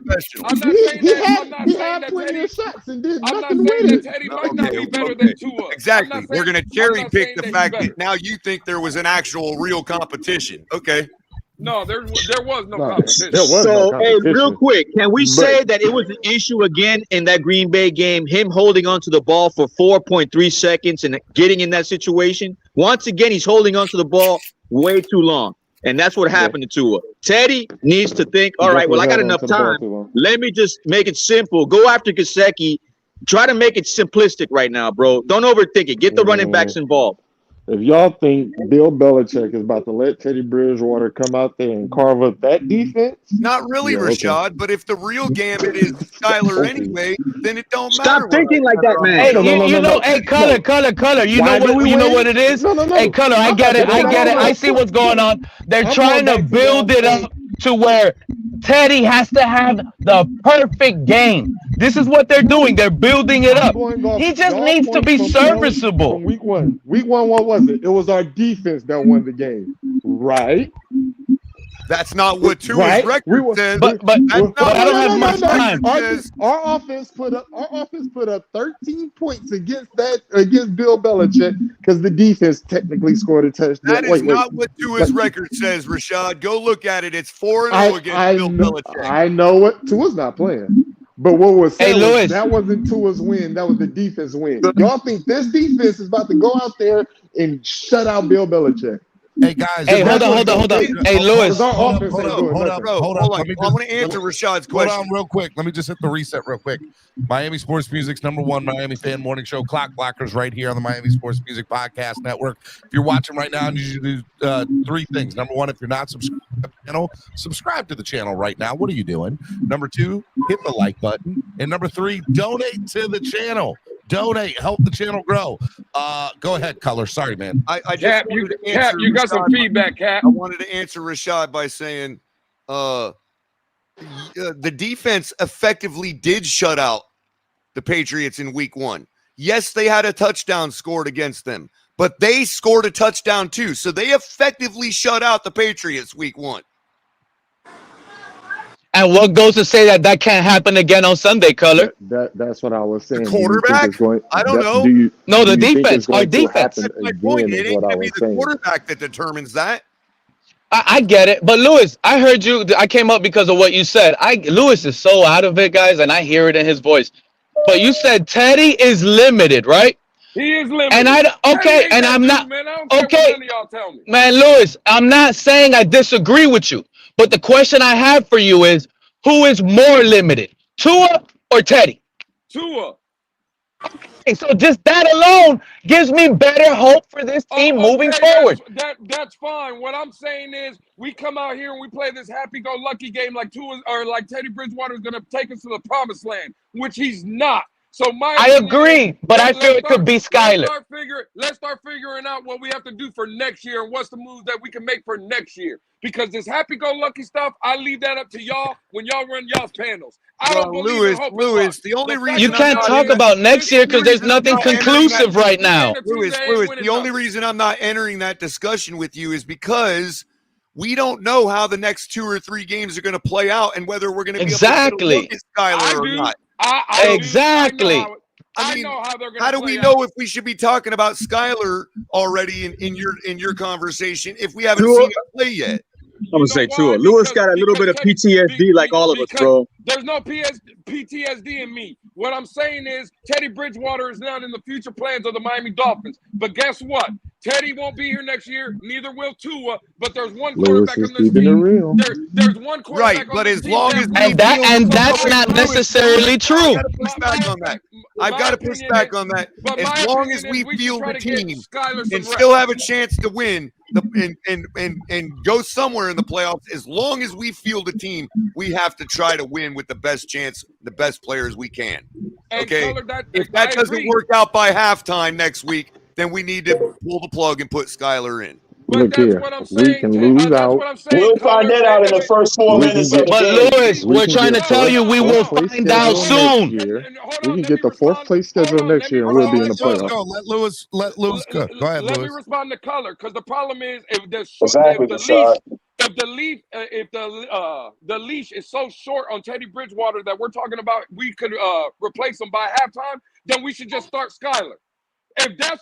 Why are we starting? Exactly.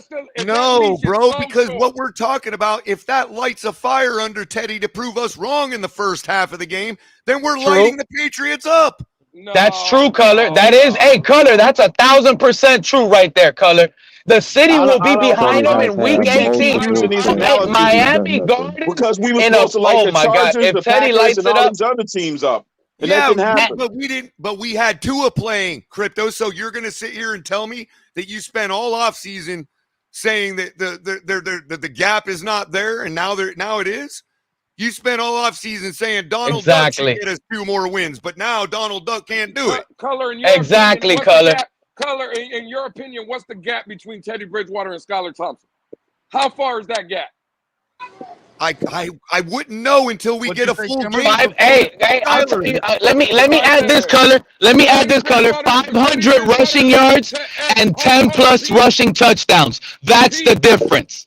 Pete, but check this out. Teddy Bridgewater is an 8-year veteran of the NFL. Skylar Thompson is a 7th-round rookie, and we can't determine what the gap is between them. And Tom Brady has been in the NFL. He's the GOAT, and he sucks. Should be starting. If you're telling me 100%.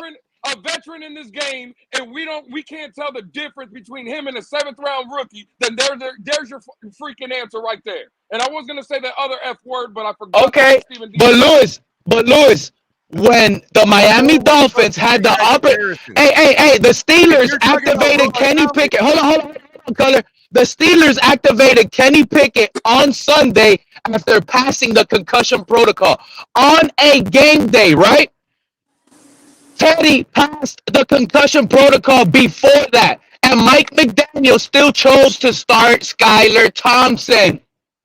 There's more hope and belief in Skylar Thompson from this organization based on what's inside in the locker room over Teddy. There's 10 million reasons why they're starting Teddy first.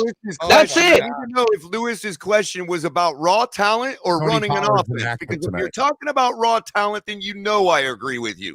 And secondly, if he is the guy, if they truly believe in him that way, and he really has this built-in star power, then he should be able to erase whatever deficit Teddy puts up in the first half of next week's game. And you know what? TD has been quiet too long. Hey, TD, remember when you were at camp? What were they saying about Teddy Bridgewater's passes? And who had the best passes in camp? Hello? Yeah, go ahead. All right, what were you saying, Pete? What were they talking about Teddy Bridgewater's passes in camp? And whose passes were looking the best in the camp? Teddy actually did well in camp. When they were praising up in camp, they were. But Pete, I just want you to go and watch the Philadelphia preseason game again and tell me that Teddy can't throw the ball.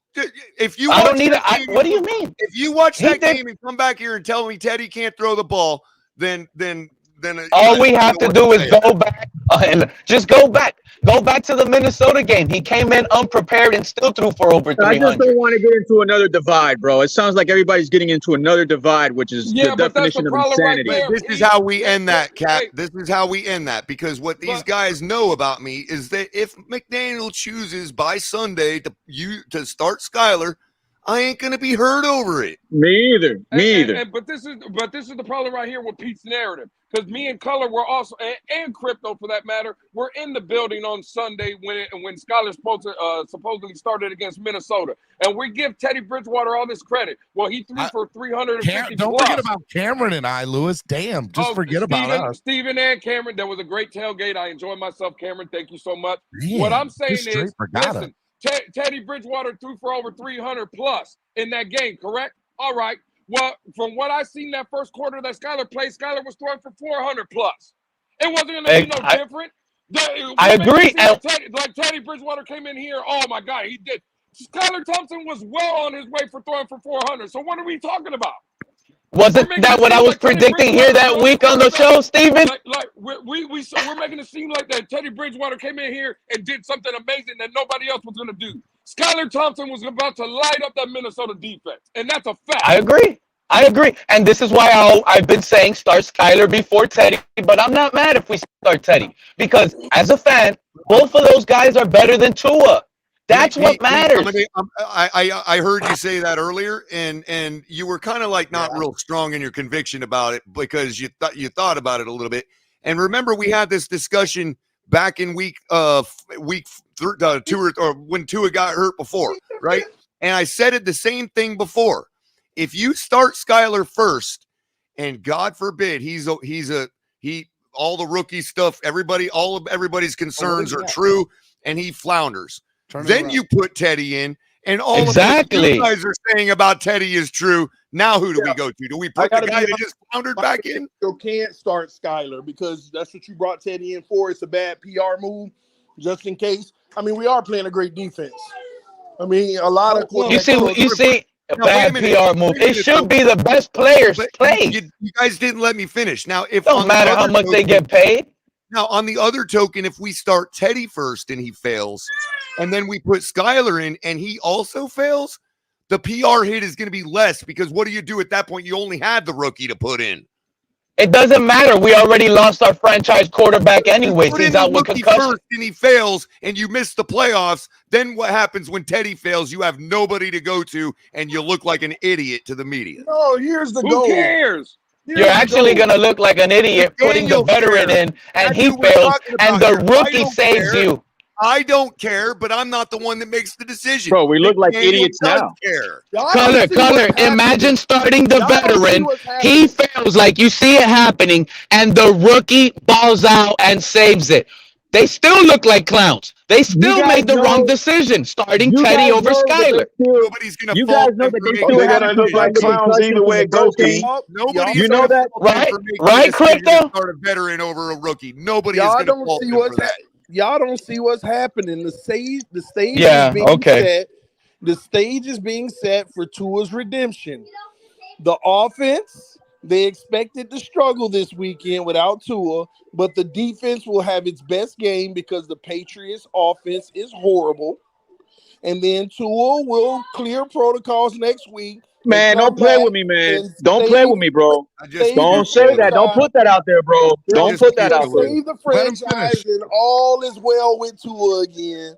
And we go. Don't put that out there, bro. Don't you dare put that out there, bro. TD, you don't even believe that. TD, you need to stop that, TD. Gaslighting is so strong. I'm literally warming up right now. Please remember that I said this. The offense will struggle, but we will win. I'm trying not to. The defense will win the game because their offense is so horrible. Stop and that, everybody I will be literally like, just puked a little in the back of my throat. everybody's gonna say thank God for the defense. And we need Tua. Tua's gonna clear protocols around Thursday that week. Hey, TD. Play and we gonna make the playoffs. TD. We forget about Hey, that. TD, hey, TD. They were drooling over Tua. Imagine what's coming. This fan base. Stop the cap, TD. In 2 weeks, we gonna be talking about Tua time, and Tua got us to the playoffs. Oh, no. And please tell And me. when no, he TD. fails, we're going to Somebody be right time back to TD trash out, please. defense. Somebody And when he time fails- TD out, and when he please. fails, we're going to be right back to trashing the Somebody defense time and TD forgetting Phins talk out. it doesn't matter if he fails. The two Aniers will say that. It Ain't no does. point. Ain't no point in timing out TD because that will be what's said. Yeah, Y'all definitely no two Aniers gonna time him out. That's what they want to hear. Y'all gonna see what happened, baby. Y'all gonna see. That's a good one, Crypto. Tua got one more Tua time in him this year, and y'all gonna see. However This it is happens, Twitter go- TV. Stop that, Now, TD. hold up, TD. My question is He's got one more tour time on Javon Holland's kitchen floor. Is the Tua time going to happen in the playoffs? I don't know, but he got one more in him. This is what Tua does. He good enough not to be Yeah, getting Tua up. time is ticking right now. Yeah, He'll tour always time is give on you- Javon Holland's kitchen floor. That's about it. always- Hey, did y'all watch Tyreek Hill's interview? The toothpick has been pulled from the cake and it is clean. Okay, it's done. Hey, TD, I'm about to say something. Tyreek Hill said Teddy has a strong arm. Hold up, TD. I'm about to say something that I think is going to get me ripped by the fan base. You ready? Yeah, here we go. You ready, TD?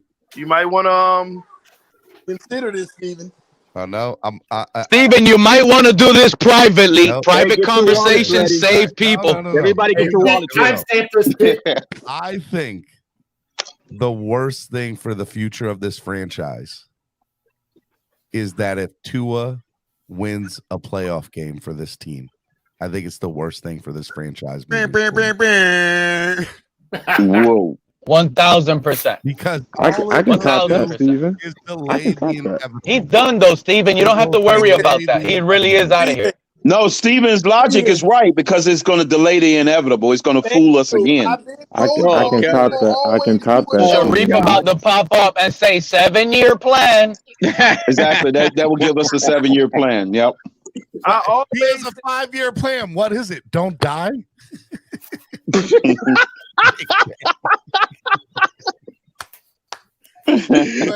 Wow. The two Aniers are going to come after you now, Steven. You done messed up. Next year, quarterback camp is going to be Ryan Tannehill, Tua Tagovailoa, and Skylar Thompson. I want a playoff win. Stop I it, will T. be very happy with a playoff What win. would We're be gonna worse for this have the hey, franchise? next year is gonna be the best battle between the YouTubers. It's gonna be Tannehill near TD Phins talk versus Tua near Reason, and it's gonna be open quarterback competition. I got to ask TD a direct Tua go to question. New England. It's gonna pull at his heartstrings. All right. Now that we have gotten Tannehill all the weapons we promised him for 7 years, do you think he comes back for a 1-year retirement deal? That's what Cam was saying earlier. Yeah, he never had this kind of weaponry in Tennessee. You're right. Are y'all TD, smoking answer that. crack? I'm interested. TD, do you want to see Tannehill come back for one more year, TD? Take yourself off mute. Tannehill TD. has You're on had mute. more weapons than any quarterback I've ever seen on the He's Dolphins. ghosting. TD is crying. TD is in tears, boy. We getting Tannehill back. Open competition versus Tua in camp. TD, who wins that battle? Go get Let Lamar me tell Jackson. you, just I real never talk, want to it'll see never Tannehill happen. Exactly, again in the Dolphins Lewis. jersey. But if Don't it say did- numbers, Steven. If it did, it would be so Dolphins. It would be so Dolphins for them to pull. But I mean, if we're gonna That's get nothing like the if we're gonna Dolphins. We get a never get an holdover old quarterback. anyway, like make a big No. fanfare about it. Let him No. have a 1-year retirement. No. The Tannehill No, lovers. no, no. Change Change the subject. I don't. would be No. insufferable. Just That's the only quarterback I'm talking. Y'all want to talk off-season quarterback? The only name I'm gonna start bringing up is Ryan Tannehill, baby. I want to see that open quarterback competition between Tua and Y'all have Tannehill. a good day. I'm out of here. And I heard Tannehill was signed for $500,000 too. Oh my guys, I used to have a theory that the reason we would never make it to the playoffs with Tannehill is because his wife wanted him home for Christmas. Well, now, did you notice, and here's going to be a little bit of anecdotal evidence that plays into my theory, okay? For the past couple years, he's been with Tennessee. They've made it to the playoffs. Well, guess what also has happened the last few years? The playoff dates have been pushed back to past Christmas. Now, all of a sudden, Tannehill gets to the playoffs. Hey, real quick, my theory about his wife wanting him home for the holidays is holding some water. Hey, real quick, just this is the last thing I just. And he could be a good teacher for Skyler. It's not necessarily Dolphins related, but I think it's a pretty cool story. T.O. is coming back in the NFL, ladies and gentlemen. Who did he sign with? Well, he's in Baltimore for a visit, and he could not get an agreement with Dallas. He is in shape. He's in Baltimore for a visit. You mean to tell me T.O. can't beat out T.Y. Hilton? Bro, let me tell you something right now. Imagine T.O. is about to make me want to go train again. If he makes an NFL squad, bro, I'm gonna be rooting for that man so hard. I want to see him win. Me too, man. Can I ask a real question? The NFL squad and Ocho Cinco need to lace him up. Let's go, Miami. Let's go. Let's go, Ocho. Can I ask a real question though? Because we all know this season, Josh Boyer won't be back. Josh Boyer is going to be the scapegoat. I want to throw my first opinion for DC because Vic Fangio's going wherever Sean Payton's going, and I don't believe Sean Payton's going to end up here. So we'll leave Vic Fangio out of it. If the Buccaneers let Todd Bowles go, I would want to get Todd Bowles. But I'm going to throw a name out there, and I just want to hear y'all's opinion on it. Because, again, Belichick, in my opinion, is the greatest defensive mind I've ever seen. And there's a guy that has a son that sits every Sunday morning on Sunday Countdown, and his father used to be a hell of a defensive coordinator. If Rex Ryan ended up being the new DC next year, what would everybody's thoughts be on that? As long as he's not the head coach, I don't care. The question is Rex Ryan. I'm saying, do you like a Rex Ryan move? Because again, not head coach. I'll tell you what I have to say about that. The Jets fans are laughing right now in the chat. Rex Ryan and Mike McDaniel will never be able to coexist in the same locker room. Why? What makes you believe that? You ever see Moneyball, Crypto? You ever see Rex Ryan talking on NFL Live? Okay. Brad Pitt is Mike McDaniel. And Rex Ryan is what's his name? The guy that played the general manager. That don't mean nothing. Just because his father punched Kevin Gilbride on the sideline doesn't mean he's going to do it to McDaniel. Yeah, man. I don't believe in that. Way to go back in the history book there, Crypto. Let's go ahead and snap. Yeah. I'm telling you, I think Rex Ryan would have that defense flying around. I think Rex Ryan brings that same. And the only aspect I like is that Rex Ryan brings that. We're $30 away from goal. We're $30 away from goal. He brings that Brian Flores mentality.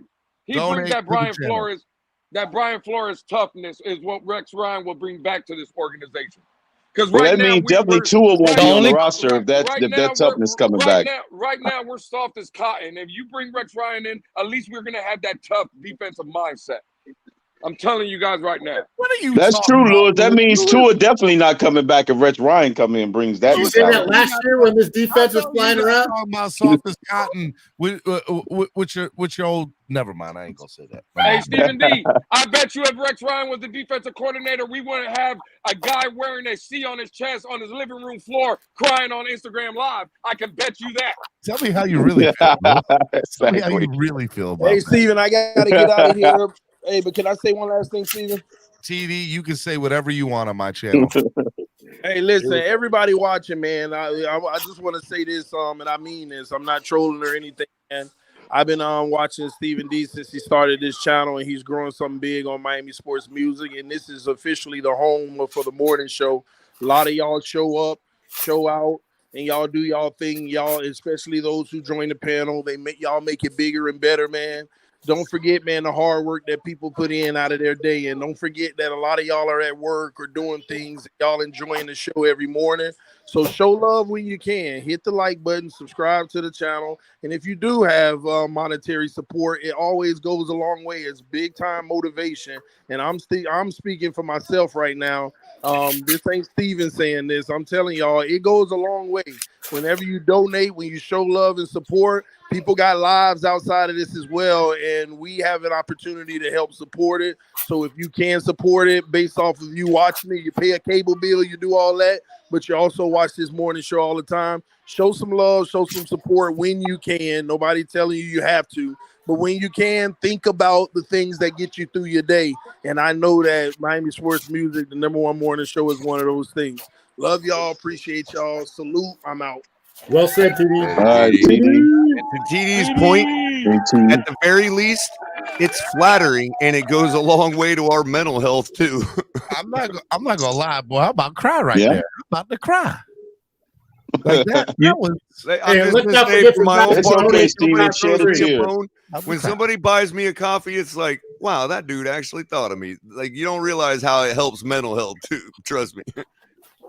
Yeah, it's about the money. Sometimes it's just about the gesture. You know, I'm telling you, like even with a $1 donation, or $100, it doesn't matter. It shows me that what I'm doing every morning, you guys want to hear, and so it means a lot to me because there are days that I wake up making a difference. There are days that I wake up where I'm just like, oh my god, I'm dreading this, and because some days are harder than others, right? You know, but I'm ready to go. I'm ready to get put on the face and show you guys, spread kindness, positivity, and love. You know what? The Dolphins are gonna make the playoffs. I've said Don't it. do it, Steven. Don't do it, Steven. He's going in full flip-flop mode. We know that was coming. At least I'm consistent. Flip Floppers, home of the #1 morning show, or cat blockers. Flip Floppers, baby, Flip Floppers. All right, final thought of the day. Skylar time. Final thought, real quick. We're going to the playoffs. Go to the playoffs.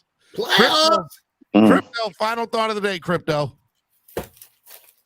The season is over. It's in the refrigerator, and the Jello is jiggling. The Jello is jiggling, baby.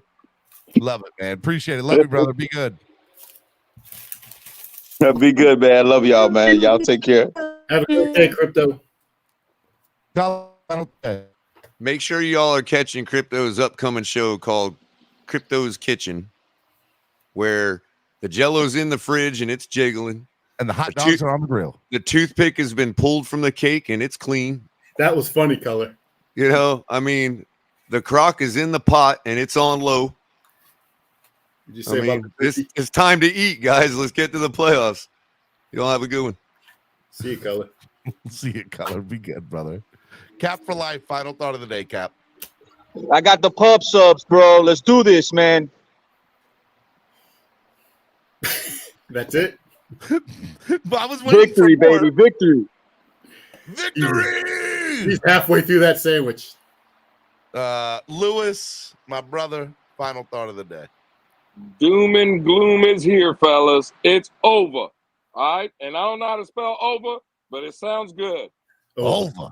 It's over. I will see y'all gentlemen next year at one of Cameron's great tailgates. But other Jets than game. that, well, you know what? I might make it out to the Jet game. Come with it, bro. It's gonna be a good time. Hey, well, at the tailgate, it will be. Yep, 100%. After the tailgate, we'll just go. We won't even watch the game. We'll go to one of them funeral homes in the plaza that you guys were talking about. Bro, and we'll celebrate there. I lie to you not, bro. It's the when I saw that, I was like, I'm sorry, that a funeral home in a shopping center, and then I saw 3 of them. Hey, Lewis, there's a good 2-story funeral home down the street from the stadium called Tootsie's. We'll celebrate there. Well, there you go. I'm with it. I am with it. Hey, you gentlemen, have a great day, man. Have a great day. Love you, man. Winning and we're in. Let's go. Seattle beats Jets. Dolphins beat the Patriots. Hey, guys, we are $30 away from goal today. Come on, somebody donate that last 30, or let's get 3 people donating 10, or let's get 6 people donating 5. Come on, donate. Donate. Get it up there.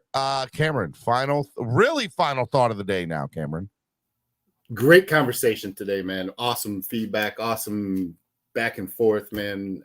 It's hilarious to think that we're already looking into next season when we have an opportunity to win and go to the playoffs, and the narrative will be changed 100%. Like, listen, let Tua do his thing, get healthy, figure out what he's doing with his life and with his career, because that's exactly what's on the table right now.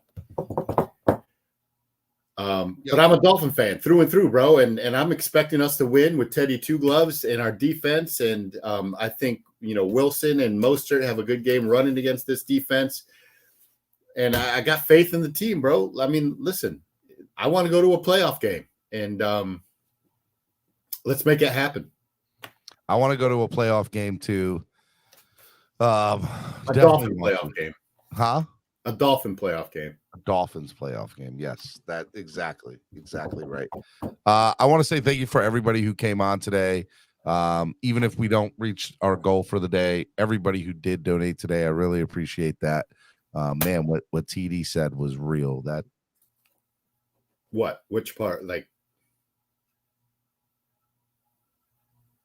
man, you keep dropping, man. I don't know if Steven's out or if it's me. Is it you, Steve? I think it's me. So what did TD say? Everything. He's absolutely he's 100% spot on with everything he's ever said in life. Stop it right now. I will agree with him. Like if Tua, like if this team goes to the playoff, Tua wins a playoff game. Like it's going to be year 5 of Tua next year.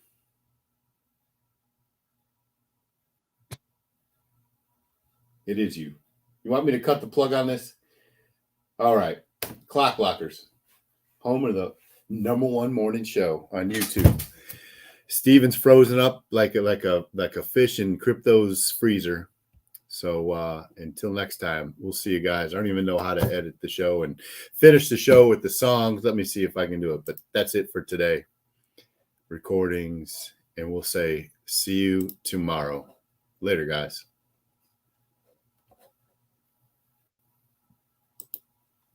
You out? I'm gone. Bye. Bye. Finish it. Finish it. All right. I just signed off. I didn't hear you. Are we? Did you hit end broadcast? No, man. Play Tua time. Play something good. I love you all. Donate. Come on, donate. I'm Have a dropping great the day. link to donate. Get that last $30 in today, y'all. Come on, donate. Hey, Stan, let me talk to you for a second when you end it. Business moves, now we enterprising. Switch it up, now we improvising. Go to get in the winter collar. Whole squad been trained to go. Phins for life, we throw the foe. Singing this just to welcome bro. To a time. Time to grind, time to shine. To a time. To a time.